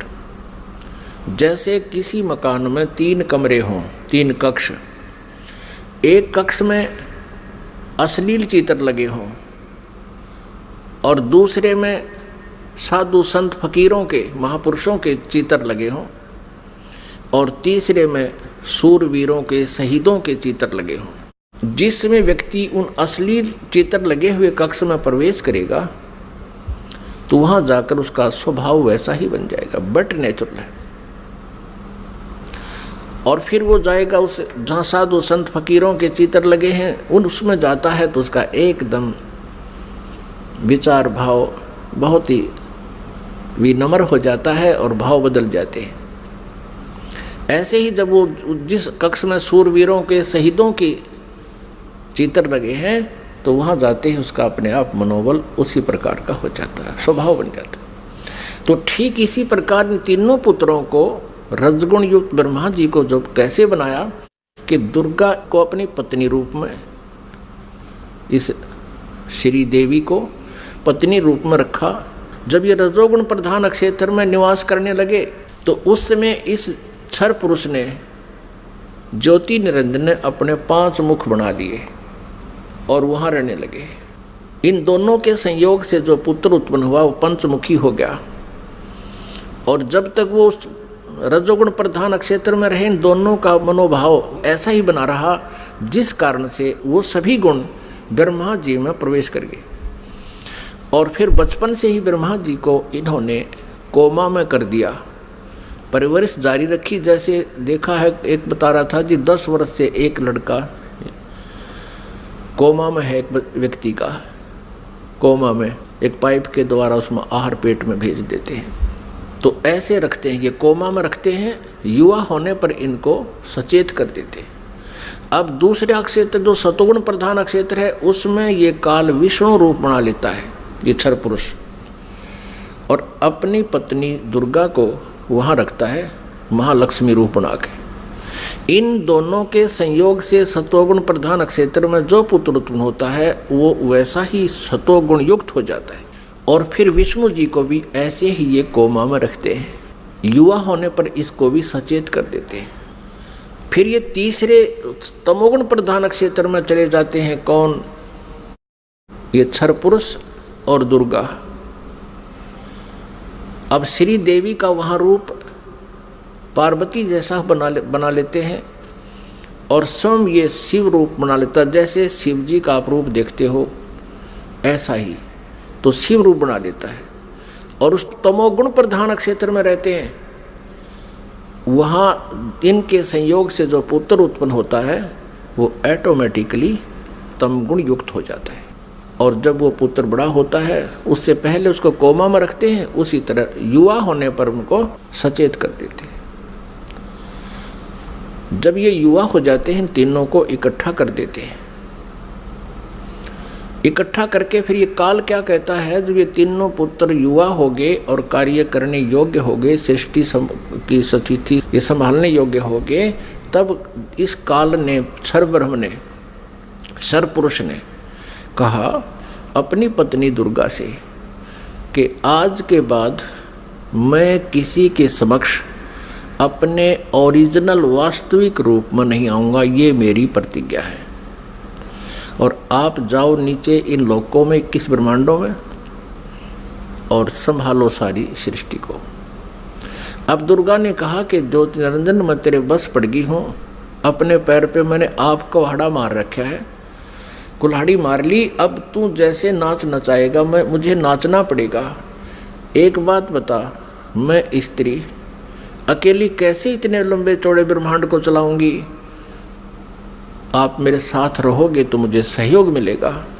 तब उसने कहा कि मैं गुप्त रहूँगा, कभी किसी के समक्ष नहीं आऊँगा, अपनी योग माया से छुपा रहूँगा, लेकिन मैं तेरा सहयोग पल पल पर देता रहूँगा। तू तो केवल निमित्त मात्र होगी, जो भी कुछ करूँगा मैं अपना आप करूँगा, मेरे कर्म अलौकिक होंगे। इतना कहकर दुर्गा को इन तीनों पुत्रों के पास भेज दिया। दुर्गा ने इन तीनों को सचेत किया, एक स्थान पर इकट्ठा कर दिया प्रेरणा कर करके। तब इनसे कहा कि तुम तीनों कार्य करो अपना अपना, ब्रह्मा सृष्टि उत्पत्ति और विष्णु सतिथि और शिव संहार करो। तब इन्होंने कहा कि माता कहीं स्थान तो है ही नहीं, सब जल ही जल है, हम कहाँ रहेंगे। इनको वहाँ समुद्र के अंदर अक्षीर समुद्र में रखा हुआ था। तब दुर्गा ने कहा कि तुम चलो तीनों विमान में बैठो। इनको बहुत कुछ दिखाया, ऊपर के लोक लाख दिखाए सारे। फिर इन तीनों को की 3 राजधानियां बना रखी हैं, एक शिवपुरी, एक विष्णुपुरी और एक ब्रह्मापुरी। शिवलोक कहो से शिवपुरी कहो, ब्रह्मापुरी को से ब्रह्मालोक कहो, और विष्णुपुरी को से विष्णुलोक कहो। इनको तीनों को एक एक लोक में भेज दिया, अपनी न्यारी स्थान दे दिए। फिर इनसे कहा कि तीनों से कहा कि जाओ तुम सागर मंथन करो। आदेश दुर्गा को देता है ये ब्रह्म सरपुरुष क्षर ब्रह्म, और दुर्गा इन बच्चों से कह देती है कि जाओ तुम सागर मंथन करो। आगे से काल ने सब व्यवस्था कर रखी थी। प्रथम बार जो सागर मंथन हुआ, इस काल ने क्या किया कि अपने श्वासों से 4 वेद छुपा दिए उसमें समुद्र में। सागर मंथन करने से वो 4 वेद बाहर आए, लिपिबद्ध हुए वे। जैसे दूध का प्रारूप कुछ होता है, उसमें जामन लगा देते हैं, दही बनती है, दही को रिड़कते हैं तो मक्खन का कुछ और ही प्रारूप होता, फिर दोबारा लस्सी में नहीं मिल सकता। तो इस प्रकार वो 4 वेद अपने आप बहुत सुंदर कमल के फूलों पर रखे हुए आए। ब्रह्मा ने 4 उठा लिए। अब वो वेद लेकर आए तो दुर्गा ने आकाशवाणी काल ने बता दिया था कि ब्रह्मा को कहो ये वेद पढ़े, और मैं उसको अंदर से प्रेरणा कर करके कुछ अर्थ बताऊंगा। तो ब्रह्मा ने उससे पहले, ब्रह्मा और विष्णु और शिव वेद पढ़ने से पहले तीनों दुर्गा से पूछा करते थे कि माता हमारा पिता कौन है। दुर्गा को काल ने मना कर दिया था कि तुम मेरा भेद नहीं बताओगी। उसी समय ये कह दिया था कि तुम मेरे बारे में किसी को नहीं बताएगी, नहीं तो तेरी खैर नहीं है। अब उस काल के डर से, ज्योति निरंजन क्षर पुरुष के डर से दुर्गा ने सब भेद गुप्त रखा। अपने पुत्रों को बताया, बेटा तुम्हारा कोई पिता नहीं, मैं ही तुम्हारी माता हूँ, मैं ही तुम्हारा पिता हूँ, मैं ही सारी सृष्टि की रचनहार हूँ। तो बच्चों ने मान लिया जैसे माँ बताती है। जब ब्रह्मा जी ने वेदों को पढ़ा, उसमें देखा कि सृष्टि रचनहार तो कोई और है। वो परम अक्षर ब्रह्म है। ब्रह्मा ने पूछा माता ये वेद कैसे मिले हमारे को? दुर्गा ने कहा ये भगवान ने दिए हैं भाई, ये गॉड गिवन है। अच्छा, तो फिर ब्रह्मा ने कहा माता वेदों में लिखा है कि परमात्मा साकार है, मनुष्य सदृश है, सह शरीर है, और आप कह रही हो कि तुम्हारा कोई पिता नहीं। वेदों में लिखा है कि वो उसी ने सब कुछ, सबकी रचना की है, सबका रचनहार है, कुल का मालिक है। तो अब वेद झूठे नहीं हो सकते क्योंकि गॉड गिवन बता रही आप। अब दुर्गा फंस गई, अपना आत्मा कितनी झूठ बोल ले, सच्चाई ऊपर आए बिना रहा नहीं करती। कहते हैं चोर चुरावे तुमड़ी गाड्डे पानी में, वह गाड्डे वह ऊपर आवे, में सच्चाई छनी नहीं। फिर दुर्गा ने कहा बेटा बात सुनो, वो निराकार है, वो किसी को दिखाई नहीं देगा, और क्यों व्यर्थ प्रयत्न करते हो, वो निराकार है। अब ब्रह्मा ने कहा माता अब आपकी बातों पर मुझे अविश्वास हो गया। पहले तो मैं आपकी प्रत्येक बात को सिरोधार्य करता था, सत्य मानता था, लेकिन आज आपकी बात में फर्क पड़ गया। अब मैं नहीं मानूंगा आपसे, मुझे परमात्मा चाहिए, क्योंकि ये आत्मा जब से उस परमेश्वर से बिछड़ी है तभी से उसका अभाव महसूस कर रही है, और उसी समय से खोज में लग गई। यहाँ हम आगे जहाँ हम उसको जिस विधि से खोजना चाहते हैं वो मिल नहीं सकता, क्योंकि चारों वेदों में केवल ब्रह्म तक के पाने की, इस क्षर पुरुष तक के पाने की विधि लिखी है। उस परम अक्षर ब्रह्म के पाने की विधि इसमें ऑप्शन छोड़ रखा है। यजुर्वेद अध्याय नंबर 40 के मंत्र नंबर 10 से लेकर 13 में स्पष्ट किया है। जो वेद ज्ञानदाता ब्रह्म कह रहा है कि उस परमेश्वर के बारे में कोई तत्वदर्शी संत बताओगे, उनसे पूछो। ये वेद भी यही कहते हैं। वेदों का सारांश गीता जी है। गीता जी अध्याय नंबर 4 के श्लोक नंबर 34 में भी यही कहा है। ये गीता ज्ञानदाता ये क्षर पुरुष है, श्री कृष्ण में प्रवेश करके बोलता है। वो भी यही कहता है कि उस परमात्म तत्व की जानकारी की तत्वदर्शी संतों से जाकर समझो, वो बताएंगे। तो वेदों में जो प्रमाण लिखा है, तो ब्रह्मा ने सोचा कि वेदों में लिखा है कि ओम का नाम है और ओम नाम से जाप करूंगा मैं। और हठ योग कैसे शुरू किया इसने? अब वेदों में हठ योग करना नहीं लिखा, जैसे तप करते हैं ये ऋषि महर्षि, ये नहीं लिखा कहीं पर भी। लेकिन वो तप कहाँ से ग्रहण किया? इस तप वाला जो हठ योग की साधना कहाँ से ग्रहण करी ब्रह्मा ने? ब्रह्मा जी जब उत्पन्न हुआ, श्री विष्णु जी के नाभि से कमल निकला और उसके ऊपर ये बैठे विराजमान पाया अपने आप को। काफी समय तक उस डंठल को पकड़कर नीचे उतरा, ऊपर नीचे घूमा, कहीं और छोर नहीं मिला, तो वापस उस कमल के फूल पर आकर विराजमान हो गया। तब आकाशवाणी करी क्षर पुरुष ने, ज्योति निरंजन ने, कि तप करो तप करो। अब ब्रह्मा ने वो आकाशवाणी परमेश्वर की मानकर तप शुरू कर दिया। जब इसने 1000 वर्ष तक तप कर लिया, फिर आकाशवाणी हुई कि सृष्टि करो। अब तप से बैटरी चार्ज होगी। तो अब ब्रह्मा जी ने सोचा वेदों में जो लिखा है ये भी भगवान की वाणी, और जो मैंने सुना हुआ भी भगवान की वाणी। अब वेदों में जो ज्ञान है वो परमेश्वर परम अक्षर ब्रह्म का दिया हुआ है। 5 वेद दिए थे परमेश्वर ने इस क्षर पुरुष को, इसके अंतःकरण में फीड कर दिए थे। अब जैसे किसी अंतःकरण में फीड कर दिए तो समय रख दिया परमात्मा ने, उसके बाद वो अपने आप बाहर आने थे, वो बाहर 5 आगे।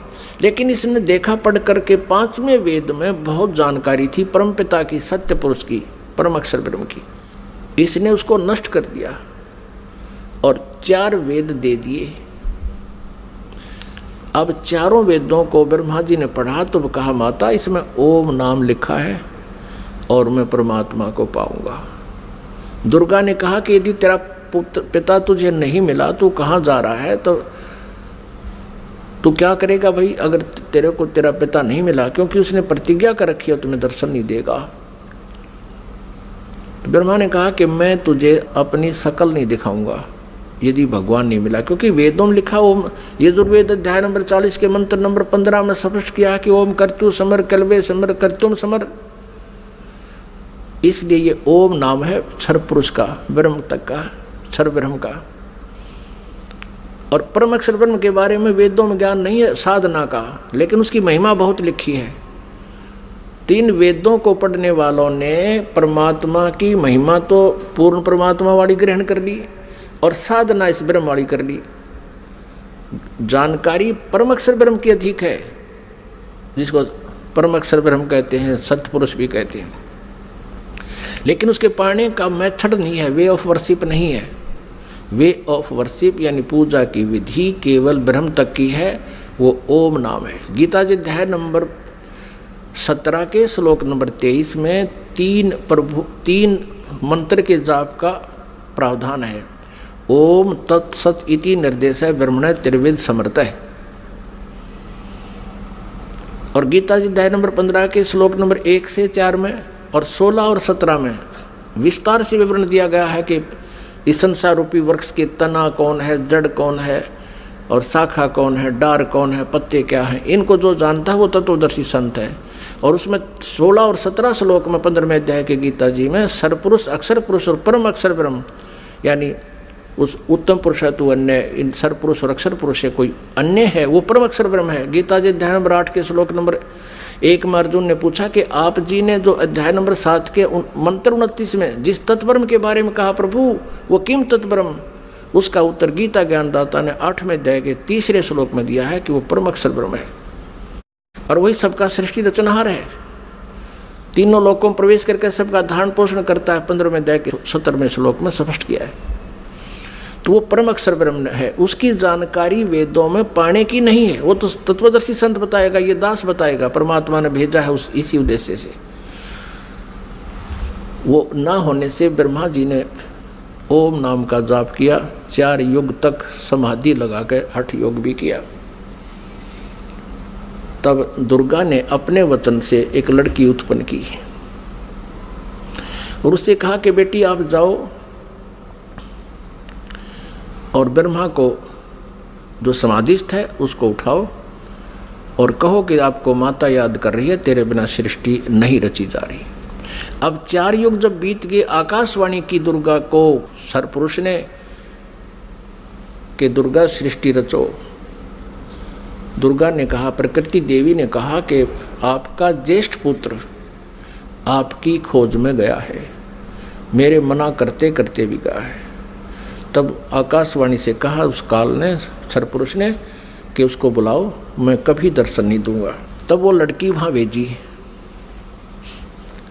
लड़की ने जाकर के देखा कि आवाज़ लगाई, ब्रह्मा उठा नहीं। तब दुर्गा से अपना आकाश यानी अंदर से अंतःकरण से फ़ोन किया, टेलीफोन किया कि माता ये उठ नहीं रहा, अब क्या करूं, बहुत आवाज़ लगा ली। दुर्गा ने कहा कि तू इसके चरण स्पर्श कर। चरण स्पर्श करते ही ब्रह्मा की आंखें यानी समाधि टूट गई। सामने देखा युवा लड़की को। ब्रह्मा जी ने कहा कि तू कौन कुलटा आ गई है, तुझे मैं श्राप दूंगा, तू मेरा तप भंग करने को आई है। तब लड़की ने कहा मेरे को माता ने भेजा है और आपके बिना सृष्टि रची नहीं जा रही है, बहुत चिंता है माता को, आप चलो। तब ब्रह्मा ने कहा कि कैसे चलूं, पिता के दर्शन हुए नहीं। माँ से मैं प्रतिज्ञा करके आया था कि यदि प्रभु मुझे प्राप्त नहीं हुए तो मैं तुझे शकल नहीं दिखाऊंगा, दर्शन नहीं दूंगा, लौट कर नहीं आऊँगा। अब कैसे चलूँ, मुझे परमात्मा मिला नहीं। फिर ब्रह्मा ने कहा कि तू एक काम कर, मेरी झूठी गवाही दे दे तो मैं तेरे साथ चल पड़ूँ। अब उस लड़की ने सोचा कि माँ का कार्य नहीं हुआ तो अक्षुब्ध होगी और यदि मैं झूठ बोलूँगी तो ये कह दे कि इसने अपनी मर्जी से बोला है, तो फिर मैं मारी जाऊँगी, मेरे ऊपर ज़्यादा भार आएगा। तब उसने शर्त रखी कि तू मेरे साथ विलास कर, तब मैं तेरी झूठी गवाही दूंगी, तू मेरे साथ ऐसा कर। ब्रह्मा ने सोचा कि परमात्मा के दर्शन हुए नहीं, वैसे मैं घर जा नहीं सकता। उसने उस लड़की की बात को स्वीकार किया। फिर लड़की ने अपने वचन से एक और लड़की उत्पन्न की और कहा कि 1 से 2 गवाह ज़्यादा अच्छे होते हैं। उस लड़की से कहा दूसरे नंबर की से कि तू भी गवाही देना कि ब्रह्मा जी को पिता के दर्शन हो गए। और हमारे सामने होगे। उसने भी यही शर्त रखी इसी उद्देश्य से, कहीं मैं झूठी ना सिद्ध कर दे मुझे ये और ये आप बच जावें। उस लड़की ने भी वही शर्त रखी ब्रह्मा को, ब्रह्मा ने वो स्वीकार किया। अब तीनों के तीनों माँ के पास आ गए, दुर्गा के पास। अब दुर्गा ने पूछा, प्रकृति देवी ने पूछा ब्रह्मा से, क्या आपको अपने पिता के दर्शन हो गए? अब सुनियोजित षड्यंत्र के तहत ब्रह्मा ने कहा कि हाँ मुझे पिताजी के दर्शन हो गए। तो दुर्गा ने कहा कि भाई कैसे मानूं मैं तेरी बात को, क्योंकि दुर्गा को तो फाइनल था कि उसने कह रखा कि मैं दर्शन नहीं दूंगा, ये मेरा फाइनल आदेश है, फाइनल फैसला है, डिसीजन है। अब दुर्गा को पूरा दृढ़ विश्वास था कि ऐसा तो हो नहीं सकता। तो उसने कहा कोई गवाह बता भाई, कोई एविडेंस दे। ब्रह्मा ने कहा कि दोनों लड़कियां मेरी गवाह हैं। अब उस दोनों लड़कियों से दुर्गा ने पूछा कि बताओ तुम्हारे सामने इसको दर्शन हुए? हाँ, दोनों ने झूठी गवाही दे दी कि हमारे सामने इसको ब्रह्मा जी को भगवान ने दर्शन दिए हैं, मनुष्य दृश्य है। क्योंकि वेदों में लिखा है, यजुर्वेद अध्याय नंबर 5 के श्लोक नंबर 1 में और 5 के मंत्र नंबर 8 में, तो 8 में तो 3 बार लिखा भगवान के विषय में, और यजुर्वेद अध्याय नंबर 5 के श्लोक नंबर 1 मंत्र में 2 बार लिखा, अग्ने तनुरसी विष्णुवे तवा सोमस्य तनुरसी। परमात्मा सहशरीर है, उस परमेश्वर का सबके धारण पोषण करने के लिए उस अमर पुरुष का शरीर है। और ऋग्वेद मंडल नंबर 1 सूक्त नंबर 31 मंत्र नंबर 18 में स्पष्ट किया है कि वो नरवत अग्नि, मनुष्यवत, मनुष्य के समान है वो परमात्मा। तो ब्रह्मा को वेदों से तो पता था कि भगवान मनुष्य जैसा है, उधर से उनको समझा दिया, तुम न्यों बता दियो भगवान मनुष्य जैसा है। अब दुर्गा को सभी ने जब गवाही दे दी तो दुर्गा समंजस में पड़ गई कि मेरे को तो वो कह रहा था मैं दर्शन दूंगा ही नहीं, और इन बच्चों को दर्शन दे दिए। अब दुर्गा अपने मन में दुखी होकर दूर जा बैठी और कहने लगी कि आप तो बहुत झूठे हो। आकाशवाणी अपने इंटरनेट कनेक्शन कर लिया, ऐसे ही कर लेते हैं बातें जब जिनकी भक्ति से जो सिद्धियां प्राप्त हो जाती हैं, दूसरे से दूर देश में बैठकर भी बातें की जा सकती हैं। अब दुर्गा ने कहा कि आप झूठे हो, आप झूठ भी बोलते हो, संभालो अपने काम को, आप ही करो, मुझे कुछ कहते हो, बच्चों को कुछ कहा है। तब उस आकाशवाणी की उस काल ने, ब्रह्म ने, क्षरब्रह्म ने कि तीनों झूठ बोल रहे हैं, मैंने कोई दर्शन नहीं दिए। तब वो आई करड़ी होकर दुर्गा, जैसे जांच अधिकारी को जो पता लग जाता है कि सच्चाई क्या है, पहले तो विनम्रता से पूछता है वो थानेदार, और फिर सोटा ठा के खड़ा हो जाता है, सच्ची बता दो, झूठ बोलते हो तुमने उससे पता किया, मैंने उससे पता किया, वो ऐसे ऐसे कर रहा। तब वो कहने लगा कि मुझे आकाशवाणी हुई है परमात्मा की कि तुमने को कोई दर्शन नहीं हुए हैं। तब ब्रह्मा हंसने लग गया कि माता मैं प्रतिज्ञा करके गया था कि पिताजी के दर्शन नहीं हुए तो मैं आपको दर्शन नहीं दूंगा। पिता के दर्शन हुए नहीं थे, हम तीनों ने मिलकर झूठ बोल दिया वापस आने के लिए। तब दुर्गा ने उन तीनों को श्राप दे दिया। ब्रह्मा को श्राप दिया कि तेरी जग में पूजा नहीं होगी और तेरे जितने भी अनुयायी वंशज होंगे तेरे जैसे लपाड़ लफंडर झूठे होंगे, सच्चाई का पता नहीं होगा पर विद्वान कब आएंगे। तो ब्रह्मा जी के अनुयायी कौन है? ऋषि महर्षि, और उनको वेदों का बिल्कुल ज्ञान नहीं था और महर्षि की पदवी पा गए। अभी दिखाएंगे, घबराना ना, कोई पहली बार सुन रहा हो, पूरी डिटेल दिखाएंगे कि सतयुग के ब्राह्मण और गुरु ऋषियों को वेदों का ज्ञान कैसा था। उनको वेदों का ज्ञान ही नहीं था। अब ब्रह्मा जी को बड़ी चिंता हुई कि मेरे को श्राप दे दिया, मेरी पूजा नहीं होगी। ब्रह्मा मूर्छित हो गया, इस आघात ऐसी लगी उसको वचन की। फिर दुर्गा ने विष्णु जी से पूछा कि पुत्र तू भी अपने पिता की खोज कर ले, कहीं फिर बाद में सृष्टि के दौरान तुम समाधि ला के बैठ जा और सृष्टि कर्म में बाधा पड़े।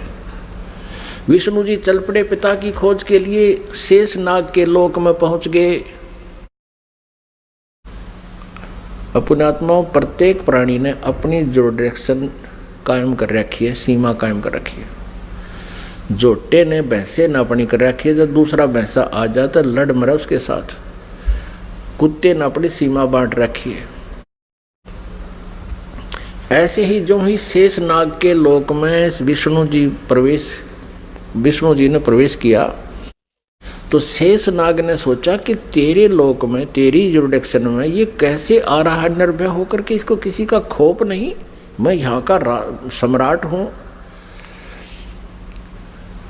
अब जो ही विष्णु जी निकट आए तो उसने 1000 फन ऐसे फैला लिए शेष नाग ने, और 1000 फनों से विष का फुहारा छोड़ दिया।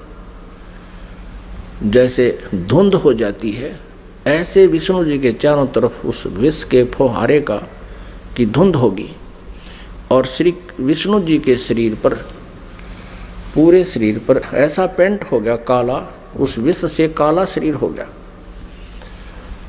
अब विष्णु जी ने देखा कि इस नाग ने ये क्या कर दिया, मैंने इसको कुछ कहा नहीं, आगंतुक के साथ ये ऐसा दुर्व्यवहार करता है, मैंने इसको कुछ कहा नहीं, कोई इसको हानि पहुंचाई नहीं, मैं तो अपना कोई किसी खोज में आया था और इसका इतना दिमाग खराब है।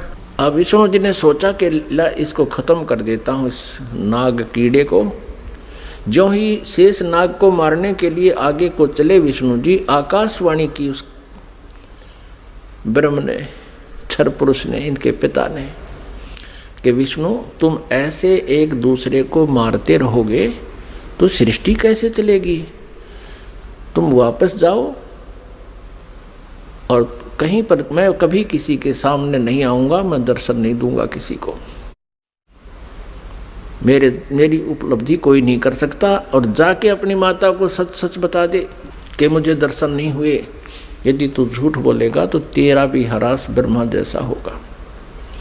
और इस शेष नाग ने जो तेरे साथ अभद्र व्यवहार किया है, इसका ऑयल, इसका टिट फॉर टैट, यानी इसका बदला तू द्वापर युग में श्री कृष्ण रूप में जाएगा, तब तू इसका बदला लेना, और अब इसको कुछ मत कहे। विष्णु जी को जब आकाशवाणी हुई, उसने परमात्मा की आकाशवाणी मान के वापस माँ के पास आ गया। दुर्गा ने पूछा, बेटा तूने अपने पिता के दर्शन हुए? विष्णु जी ने कहा कि नहीं माता, मुझे कोई दर्शन नहीं हुए। और माता ने पूछा, फिर तेरा हाल ऐसा कैसा हो गया कि ऐसे ऐसे शेष नाग के लोक में चला गया, उसने मेरे साथ ऐसा किया, और आकाशवाणी में कहा है कि इसको अब मत मार, द्वापर युग में जब तू श्री कृष्ण रूप में जाएगा तब तुझे इसका बदला दिलाऊंगा। अब दुर्गा ने विष्णु जी को सीने से लगा लिया कि बेटा तेरे को सतिथि का विभाग दिया जाएगा और तेरी पूजा जग में होगी, और तू बहुत सच्चा व्यक्ति है। अब तीसरे शिव जी के पास दुर्गा गई, अपने पुत्र के पास, और कहा, बेटा तेरे 2 भाइयों को तो पिता के दर्शन हुए नहीं, उन्होंने खूब ट्राई कर ली, अब आप भी खोज कर लो अपने पिता की, कहीं फिर बाद में सृष्टि कर्म शुरू हो जाए, उसके बाद तुम जाओ कितना संन्यास धारण करो, अभी जाके खोज कर ले। भगवान शिव जी ने, शंकर ने समझदारी की, कहा माता जब मेरे 2 बड़े भाइयों को पिता के दर्शन नहीं हुए, ब्रह्मा जी ने तो 4 युग समाधि भी लगाई, और विष्णु जी ने वैसे घूम घाम कर ढूंढना चाहा, तो मैं तो ट्राई ये नहीं करता माता, पर मुझे एक वरदान दे दो। दुर्गा से शिव जी ने कहा, तमोगुण शिव ने कहा कि मुझे एक वर दे दो माता, कि मेरी मृत्यु कभी ना हो, मैं अमर हो जाऊं। अब दुर्गा ने कहा कि बेटा, श्री देवी ने कहा कि पुत्र यहाँ ऐसा नहीं हो सकता, जिसका जन्म है उसकी मृत्यु होगी ही होगी, ये मेरे बस से बाहर की बात है, लेकिन मैं तुझे एक विधि बताती हूँ जिससे तेरी आयु सबसे अधिक हो जाएगी। तो भगवान शिव ने कहा कि माता वही कृपा कर दो। तो दुर्गा ने कहा कि बेटा इस आयु के बढ़ाने का एक विधि है, तरीका है कि प्राणायाम करके श्वास को सूक्ष्म कर ले, एक स्थान पर बैठा रहे और सूक्ष्म श्वास कम से कम लेने से आयु बढ़ जाती है, क्योंकि आयु श्वासों पर आधारित है। तो भगवान शंकर ने यही सिरोधार्य किया, जैसे आप किया गया। आप देखते हो ज़्यादातर भगवान शिव जी समाधिस्थ रहते हैं, इनकी आयु भी सबसे लंबी है। 7 ब्रह्मा की मृत्यु के उपरांत एक विष्णु जी की मृत्यु होगी, 7 विष्णु जी की मृत्यु के उपरांत एक शिव जी की मृत्यु होगी, तमोगुण शिव की। इसकी इतनी लंबी आयु है। और एक ब्रह्मा जी की आयु कितनी है? ब्रह्मा जी का एक दिन, रजगुण ब्रह्मा जी का एक दिन 1000 चतुर्युग का होता है। और इतनी ही रात्रि, एक चतुर्युग में कितने वर्ष हैं हमारे मनुष्यों के? 43,20,000 वर्ष एक चतुर्युग में। ऐसे ऐसे 1000 चतुर्युग का ब्रह्मा जी का दिन और इतनी ही रात्रि।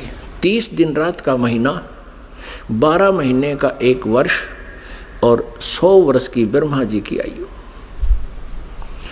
इससे 7 गुना विष्णु जी की, सतगुण विष्णु जी की, और विष्णु जी से 7 गुना तम गुण शिव जी की, इतनी लंबी आयु होगी। फिर इन तीनों पुत्रों का दुर्गा ने विवाह करना चाहा। आकाशवाणी की उस काल ब्रह्म ने, सरपुरुष ने दुर्गा जी से कि दुर्गा तो इन तीनों बच्चों को पुनः सागर मंथर पर भेज दे और वहाँ इनका विवाह करने के लिए तू ही 3 रूप बना करके 3 लड़कियों के रूप से निकलना है। अब श्री देवी ने 3 रूप बनाए, गुप्त, और समुद्र में छुपा दिए। उधर से तीनों पुत्रों से कहा कि जाओ बेटा तुम सागर मंथन करो। उधर से ये काल सब व्यवस्था कर देता है। इन्होंने जाकर के सागर मंथन दूसरी बार किया तो 3 लड़कियां बाहर आई। अब माता ने कहा था बेटा जो पहले निकले उसकी पहचान कर लेना, अलग अलग। दूसरी बार जो निकले उसकी पहचान तीसरे के। तो तीनों ने आगे पीछे कर लिया, उनको माँ के पास ले आए। दुर्गा ने पूछा पहले कौन सी निकली थी? कि ये वाली। उसका नाम सावित्री रख दिया और ब्रह्मा से कहा कि ये तेरी पत्नी रूप में होगी। दूसरी को कहा तेरा नाम लक्ष्मी होगा और विष्णु जी से उसका विवाह कर दिया। और तीसरी से कहा कि तेरा नाम उमा होगा और उसका विवाह शिव जी से कर दिया। अब यहाँ से इस एक ब्रह्मांड में काल सृष्टि प्रारंभ हुई। इस क्षर पुरुष का परिवार प्रारंभ हुआ। इससे सुर और असुर उत्पन्न हुए। और पुण्यात्माओं, जो पुराणों में हम सागर मंथन सुनते हैं कि 14 रत्न निकले, भगवान शिव ने विष को ग्रहण किया, वो तो बहुत बाद की बातें हैं। तो पहले ये इस प्रकार सागर मंथन हुए थे। वो इन वेदों में, इन पुराणों में नहीं है, वो सूक्ष्म वेद में है, 5वें वेद में। पुण्यात्माओं, अब ये है वो सृष्टि रचना जो 5वें वेद में है, सूक्ष्म वेद में है। अब 5वें वेद का हमें पता नहीं था। आदि शंकराचार्य जी ने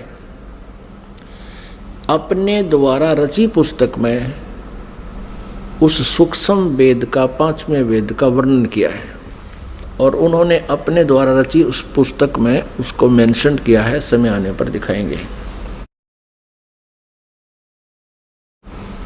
अब परमेश्वर कबीर देव जी ने 600 वर्ष पहले सन 1398 में वो सशरीर आए थे। सतलोक से चलकर एक शिशु का रूप धारण किया था। काशी शहर में बने एक लहर तारा नामक तालाब पर कमल के फूल पर विराजमान हुए थे प्रभु। और ये 5वां वेद प्रदान करने के लिए आते हैं अपने मुखारविंद से। और उनको एक निसंतान जुल्हा दंपति उठा ले गए थे। जुल्हे के घर प्रभु परवेश की लीला करते हुए बड़े हुए, वही कार्य करके दिखाया जनता को, क्योंकि ऐसी परमात्मा लीला किया करते हैं। वेदों में ऐसा ही लिखा है कि वो परमात्मा आता है प्रत्येक युग में, और ऐसे मनुष्य जैसी एक जीवन मनुष्य जैसे कर्म करके ये लीला करता हुआ अपना निर्वाह करके दिखाता है। ऋग्वेद मंडल नंबर 1 सूक्त नंबर 31 मंत्र नंबर 17 में। तो फिर परमात्मा ने वो वाणी आज से 600 वर्ष पहले अपने मुख कमल से, गीता जी अध्याय नंबर 4 के श्लोक नंबर 32 में जिसके विषय में कहा है कि धार्मिक यज्ञों यानी अनुष्ठानों की अत्यधिक जानकारी, विस्तार के साथ सत्य जानकारी, सही जानकारी ब्रह्मणे मुखे, ब्रह्मणे माने सच्चिदानंद घन ब्रह्म, मुखे माने उसके मुखारविंद से उच्चारित वाणी में बिल्कुल विस्तार से कही गई है। वो तत्व ज्ञान है। उसको जानने के बाद फिर सभी कर्म समाप्त हो जाएंगे, यानी डले डोने बंद हो जाएंगे, गलत साधना आप नहीं करोगे।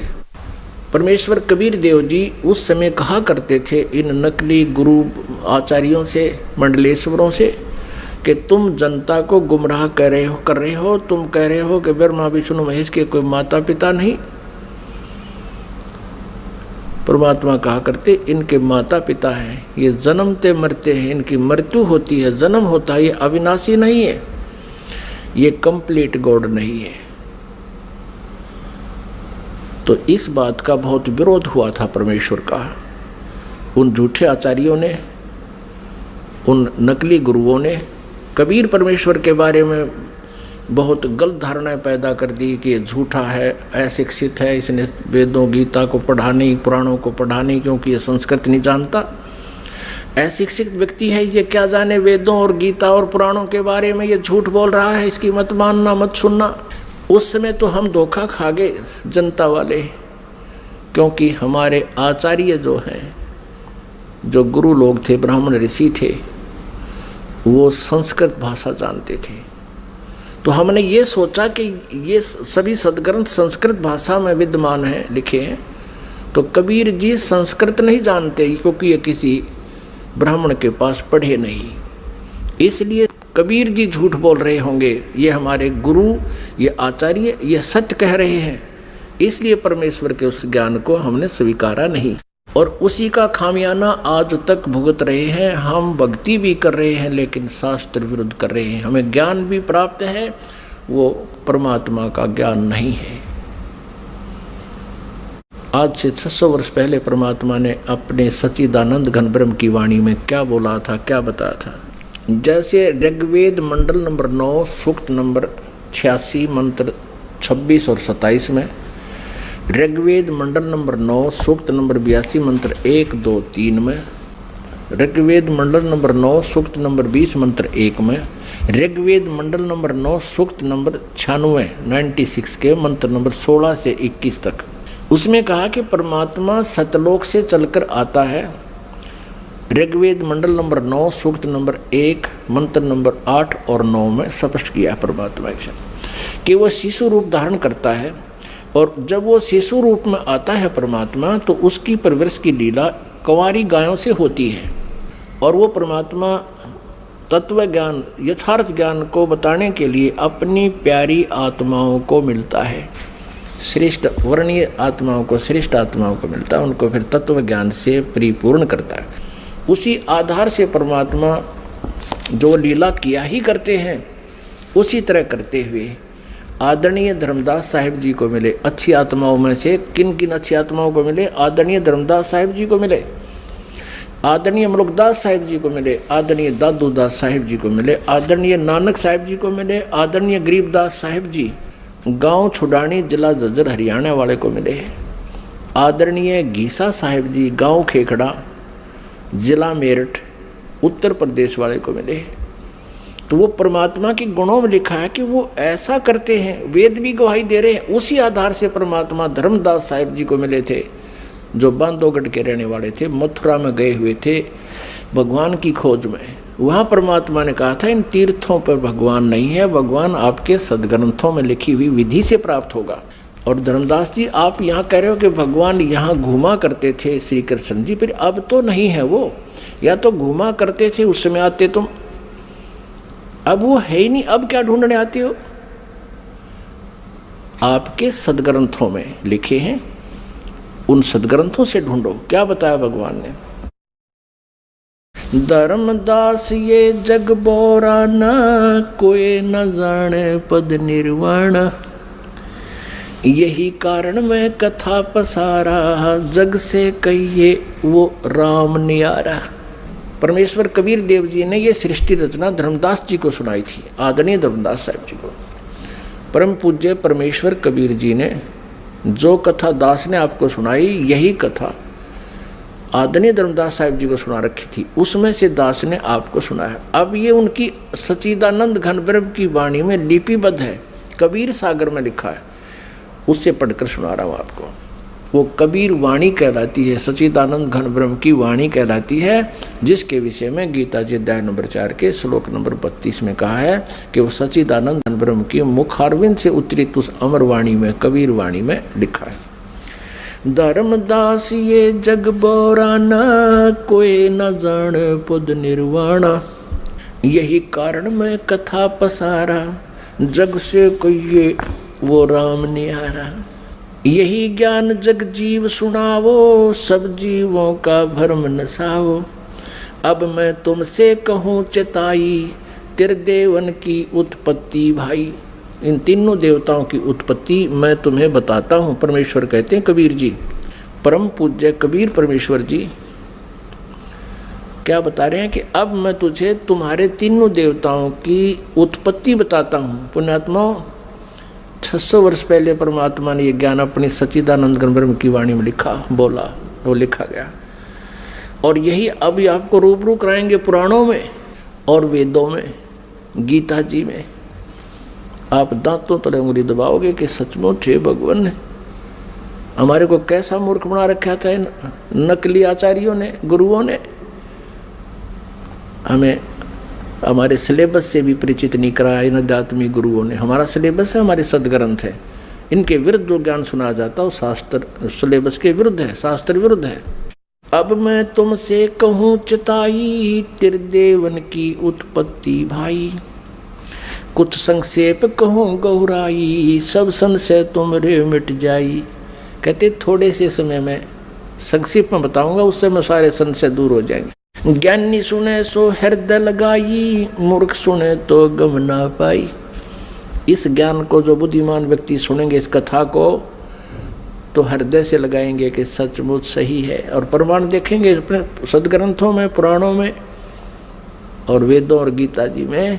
बुद्धिमान तो हृदय से लगाएगा कि सचमुच यही बात है, हमें पता नहीं लगा। और मूर्ख सुने तो गम नहीं पाई, माने वो नहीं समझ सकेगा, वो तो अनाड़ी आदमी है। प्रमाण देखकर भी नहीं मानना, तो अनाड़ी व्यक्ति है। ज्ञानी सुने सो हृदय लगाई, मूर्ख सुने तो गम ना पाई। अब मैं तो बताने जा रहा हूं उसके बारे में, समझदार तो समझेंगे क्या। माँ अष्टंगी पिता निरंजन, ये जमदारुण वंशन अंजन। ब्रह्मा श्री विष्णु श्री शिव जी के माता तो अष्टंगी या दुर्गा है, और पिता ये ज्योत निरंजन क्षर पुरुष क्षर ब्रह्म ये काल है। माँ अष्टंगी पिता निरंजन, ये जमदारुण वंशन अंजन। पहले कीन निरंजन राई, पीछे से माया उपजाई। पहले तो कहते हैं ज्योत निरंजन क्षर ब्रह्म का अंडे से जन्म हुआ, उत्पत्ति हुई परमात्मा से ही, और पीछे से दुर्गा की उत्पत्ति की परमेश्वर ने ही, परम अक्षर ब्रह्म ने, सतपुरुष कबीर साहब ने। तो फिर क्या बताते हैं, पहले कीन निरंजन राई, पीछे से माया उपजाई।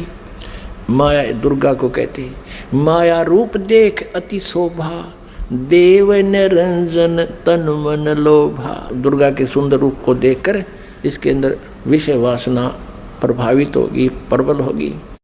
कामदेव धर्मराय सताए, देवी को तुरंत धर खाए।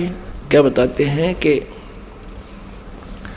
इस काल के अंदर उत्तेजना उत्पन्न होगी और दुर्गा इसके मुंह में चली गई। इसने बुरी तरह अभद्र तरीके से आलिंगनबद्ध करने के लिए हाथ फैला रखे थे और किस करने के लिए मुंह पाड़ रखा था पागल की तरह। दुर्गा इसके मुंह से चली गई अंदर पेट में। पेट से देवी करी पुकारा, हे साहेब मेरा करो उभारा। टेर सुनी तब हम ता आए, अष्टंगी का बंध छुड़वाए। परमात्मा कहते धर्मदास जी फिर मैं वहाँ गया दुर्गा के पास, जो पेट में थी उसके बाहर निकाला मैंने इसको। सतलोक में कीन्या दुराचारी, काल निरंजन दीन नकारी। माया समेत दिया भगाई, 16 शंख कोस दूरी पर आई। अष्टंगी और ये काल अब दोई, मंद कर्म से गए बिगोई। धर्मराय को हिकमत कीन्या, नख रेखा से भग कर लीना। इस काल को धर्मराय भी कहते हैं। इसने कसम खाई थी, प्रतिज्ञा की थी भगवान के सामने। परमात्मा ने कहा था तू इन आत्माओं ने दुखी करेगा। ये बोला नहीं जी, जो जिसे कर्म करेगा उसे फल दूंगा। मैं कति धर्म का राज करूंगा, इसलिए धर्मराज कहलाया। लेकिन यहाँ कहलाता धर्मराज है, करता सारा न्याय है। धर्मराज मीन न्यायाधीश है। अब ये काल वैसे तो न्यायाधीश कहलाता है और करता सारे न्याय। तो परमात्मा कहते निरंजन धन तेरा दरबार, जहाँ तनिक नहीं न्याय विचार। अब क्या बताते हैं, धर्मराय को हिकमत की ना, नख रेखा से भग कर लीना। कहते दुर्गा के प्रजनन इंद्री इसने अपनी सिद्धि शक्ति से बना ली। ज्योत निरंजन किन्ने भोग बिलासा, माया को रही तब आशा। दुर्गा प्रेग्नेंट होगी। 3 पुत्र अष्टंगी जाए, ब्रह्मा विष्णु शिव नाम धराए। ओए होए, ये परमात्मा परमेश्वर ने स्वयं आकर के ये सारा अपने द्वारा रची हुई सृष्टि का सारा ज्ञान बताया, विधान दिया 600 वर्ष पहले। और यही आज हमारे पुराणों में आपके रूबरू कराएंगे, देखना आप हैरान रह जाओगे। 3 पुत्र अष्टंगी जाए, ब्रह्मा विष्णु शिव नाम धराए। 3 पुत्रों का जन्म होया दुर्गा से, इनका ब्रह्मा विष्णु और शिव नाम धरे गए। 3 देव विस्तार चलावे, इनमें यो जग धोखा खावे। ये तीनों देवता इस काल के एक ब्रह्मांड का संचालन कर रहे हैं और इन्हीं को सर्वेश्वर मान के ये जग धोखा खा रहा है। 3 लोक अपने सुत दीन्या, सुन निरंजन बासालीन्या। 3 लोक, पृथ्वी लोक, स्वर्ग लोक और नीचे पाताल लोक, ये तीनों लोक अपने पुत्रों को देकर ये स्वयं शून्य में, शिखर में, एकांत स्थान पर गुप्त रहता है। गीता जी अध्याय नंबर 7 के श्लोक नंबर 24 और 25 में स्वयं कहता है, श्री कृष्ण में बोल रहा है ये काल प्रवेश करके, कहता है ये मूर्ख समुदाय मुझे उस अव्यक्त को व्यक्तिम आपनम मन्यते, मुझे मनुष्य शरीर में आया हुआ मानते हैं, कृष्ण मान रहे, मैं आई एम नॉट कृष्ण। और ये कहता है कि मैं कभी किसी के समक्ष नहीं आता, ये मेरा अनुत्तम यानी घटिया नियम है मेरा। अब जो भगवान, अब जो पिता पुत्रों के भी सामने नहीं आता, उनसे भी छुप के रहता है, तो उसमें कोई दोष है, वो अच्छा नियम नहीं है उसका। इसलिए यह अनुत्तम घटिया अटल नियम लिखा, ये मेरा अटल नियम है, अविनाशी नियम है। और फिर कहता है कि मैं अपनी योग माया से छुपा रहता हूँ। इसे सीधे कहीं पर आकार में है, अव्यक्त है। अव्यक्त का अर्थ निराकार नहीं होता। जैसे बादल छा जाते हैं सूर्य के सामने तो वो हमें दिखाई नहीं देता, उसका कुछ रोशनी अवश्य थोड़ी बहुत महसूस सी होती है फिर भी, लेकिन वो हमें दिखाई नहीं देता। वो बादलों से पार अव्यक्त है, वहाँ पर साकार है। जब दिखाई देते ही वो बादल हटते ही वो साकार है। लेकिन उसको निराकार नहीं कह सकते कि भगवान दिखाई दे जब तो साकार हो जाता, ना दिखाई तो निराकार है, या कोई डेफिनेशन हुई भगवान की। वो साकार ही है पर हमें नहीं दिखता, वो अलग बात है। उसको अव्यक्त कह सकते हैं, जो दिखाई ना देता, हम देख नहीं पा रहे उसको, वो अलग बात है। लेकिन परमात्मा साकार है। निराकार और साकार की परिभाषा अलग अलग होती है। निराकार जो कभी ना दिखाई दे, जिसका कोई आकार है नहीं है, और साकार जो सह शरीर है, उसका कोई आकार है, उसको साकार कहते हैं। जिन अज्ञानियों को ज्ञान नहीं, उन्होंने परमात्मा की परिभाषा बदल डाली अपने अज्ञान सोच के आधार पर, तो वो तत्व ज्ञानहीन प्राणी है। ये खुद भी कहता है मैं छुपा रहता हूँ, कभी किसी के सामने नहीं आता। यही परमेश्वर की सच्चिदानंद घन ब्रह्म की वाणी बता रही है, कबीर वाणी, कि ये ज्योत निरंजन सुन ठिकाना, यानी ऊपर 21वें ब्रह्मांड के ऊपरले स्थान पर रहता है। और ब्रह्मा विष्णु शिव भेद न जाने, ब्रह्मा विष्णु महेश को भी नहीं पता वो कहाँ है, कौन है, कैसा है। 3 लोक अपने सुत दीना, सोन निरंजन बासालीना। तीन देव सो उसको ध्यावे, निरंजन का वो पार न पावे। ये तीनों देवता समाधि लगाते फिर भी चेष्टा करते हैं, क्योंकि आत्मा नहीं रुक सकती भगवान बिना। कभी कभी ये फिर भी तपस्या करने की चेष्टा करते हैं थोड़ी बहुत वर्षों तक, लेकिन उसका भेद नहीं पाए। और पहले ही उन्होंने ट्राई करके देख लिया, इन्होंने परमात्मा नहीं मिले। इसलिए दुर्गा ने उन्हें बता दिया कि वो निराकार है, तो इन्होंने स्वीकार कर लिया कि वो निराकार है। और इन्होंने भी ट्राई करके देख लिया, नहीं मिला, तो सब ने उसकी डेफिनेशन बदल ली अपनी सोच के आधार से कि परमात्मा निराकार है। क्यों दिखाई नहीं दे रहा उनको? उनकी वे ऑफ वर्शिप परमात्मा देखने वाली नहीं थी। वेदों में जो वर्णन है परमात्मा का, ओम नाम और आदि जो साधन है, ये परमात्मा को पाने के नहीं है। क्योंकि गीता जी अध्याय नंबर 11 के श्लोक नंबर 47 और 48 में ये श्रीमद् भगवद गीता जी का ज्ञान ये काल ही दे रहा है श्री कृष्ण में प्रवेश करके। और ये कहता है कि अर्जुन वास्तविक रूप मेरा ये है, विराट रूप दिखाया, और मेरे दर्शन, मेरी प्राप्ति, मेरा ये रूप है, और इस रूप में मैं कभी किसी को दर्शन नहीं देता, इसने प्रतिज्ञा कर रखी है। और ये कहता है कि अर्जुन तेरे से पहले मेरे इस रूप को जो तूने आज देखा, पहले किसी ने नहीं देखा इस विराट रूप को। अब श्री कृष्ण गीता जी बोल रहे होते तो ये नहीं कहते कि मेरा ये विराट रूप, असली रूप ये है, ये काल रूप है, इसको किसी ने पहले नहीं देखा। क्योंकि श्री कृष्ण जी तो कौरवों की सभा में पहले अपना विराट रूप दिखा चुके थे, तो ये शब्द नहीं कहते जो श्रीमद् भगवद गीता अध्याय नंबर 11 के श्लोक 47 में कहा और 48 में कहा कि इस मेरी प्राप्ति यानी मेरे रूप के दर्शन यानी भगवान प्राप्ति, ब्रह्म प्राप्ति, ब्रह्म का ये रूप है, ये काल है। कहता ना वेदों वर्णित विधि से, ना किसी जप से, ना तप से, ना किसी क्रिया से कोई भी प्राप्ति नहीं कर सकता। इससे सिद्ध है कि गीता जी अध्याय नंबर 8 नंबर 13 में कहा कि ओम इति एक अक्षरम ब्रह्म व्यवहारण माम अनुसमरण। मुझ ब्रह्म का केवल ओम एक अक्षर है, इसका उच्चारण करके स्मरण करता हुआ यह प्रयाति तजन देहम, दो शरीर छोड़कर जाते समय तक स्मरण करता रहता है, तो मेरे से प्राप्त लाभ को, परम गति को प्राप्त होता है। ओम नाम से जितनी गति होनी है उसको प्राप्त करता है। तो यहाँ ये कह रहा है कि मेरी प्राप्ति ना वेदों वर्णित विधि से, ना तप से, ना जप से, ना किसी क्रिया से नहीं हो सकती। 11वें अध्याय के 47-48। तो इससे सिद्ध हो गया कि उस ज्योत निरंजन का किसी ने दर्शन नहीं हुए और उसको कह दिया कि वो निराकार है। कहते खोजत खोजत था किया, अंत कहा बेचून, ढूंढते ढूंढते थक गए, कह दिया भगवान निराकार है। जबकि वो साकार है। वेद साकार बताओ, पुराण साकार बतावे, कुरान साकार बतावे और बाइबल साकार बतावे, और किसी भी धर्म के किसी भी भगत से पूछ लीजिए, सभी कहें भगवान निराकार है। अब आगे वाले समय में आपको पूरी डिटेल दिखाएंगे, प्रत्येक शास्त्र में प्रमाण देंगे। इस परमात्मा के द्वारा बताई गई सृष्टि रचना प्रमाणित करेंगे अपने ही सदग्रंथों में, तब आपका विश्वास होगा। बोलो सतगुरुदेव की।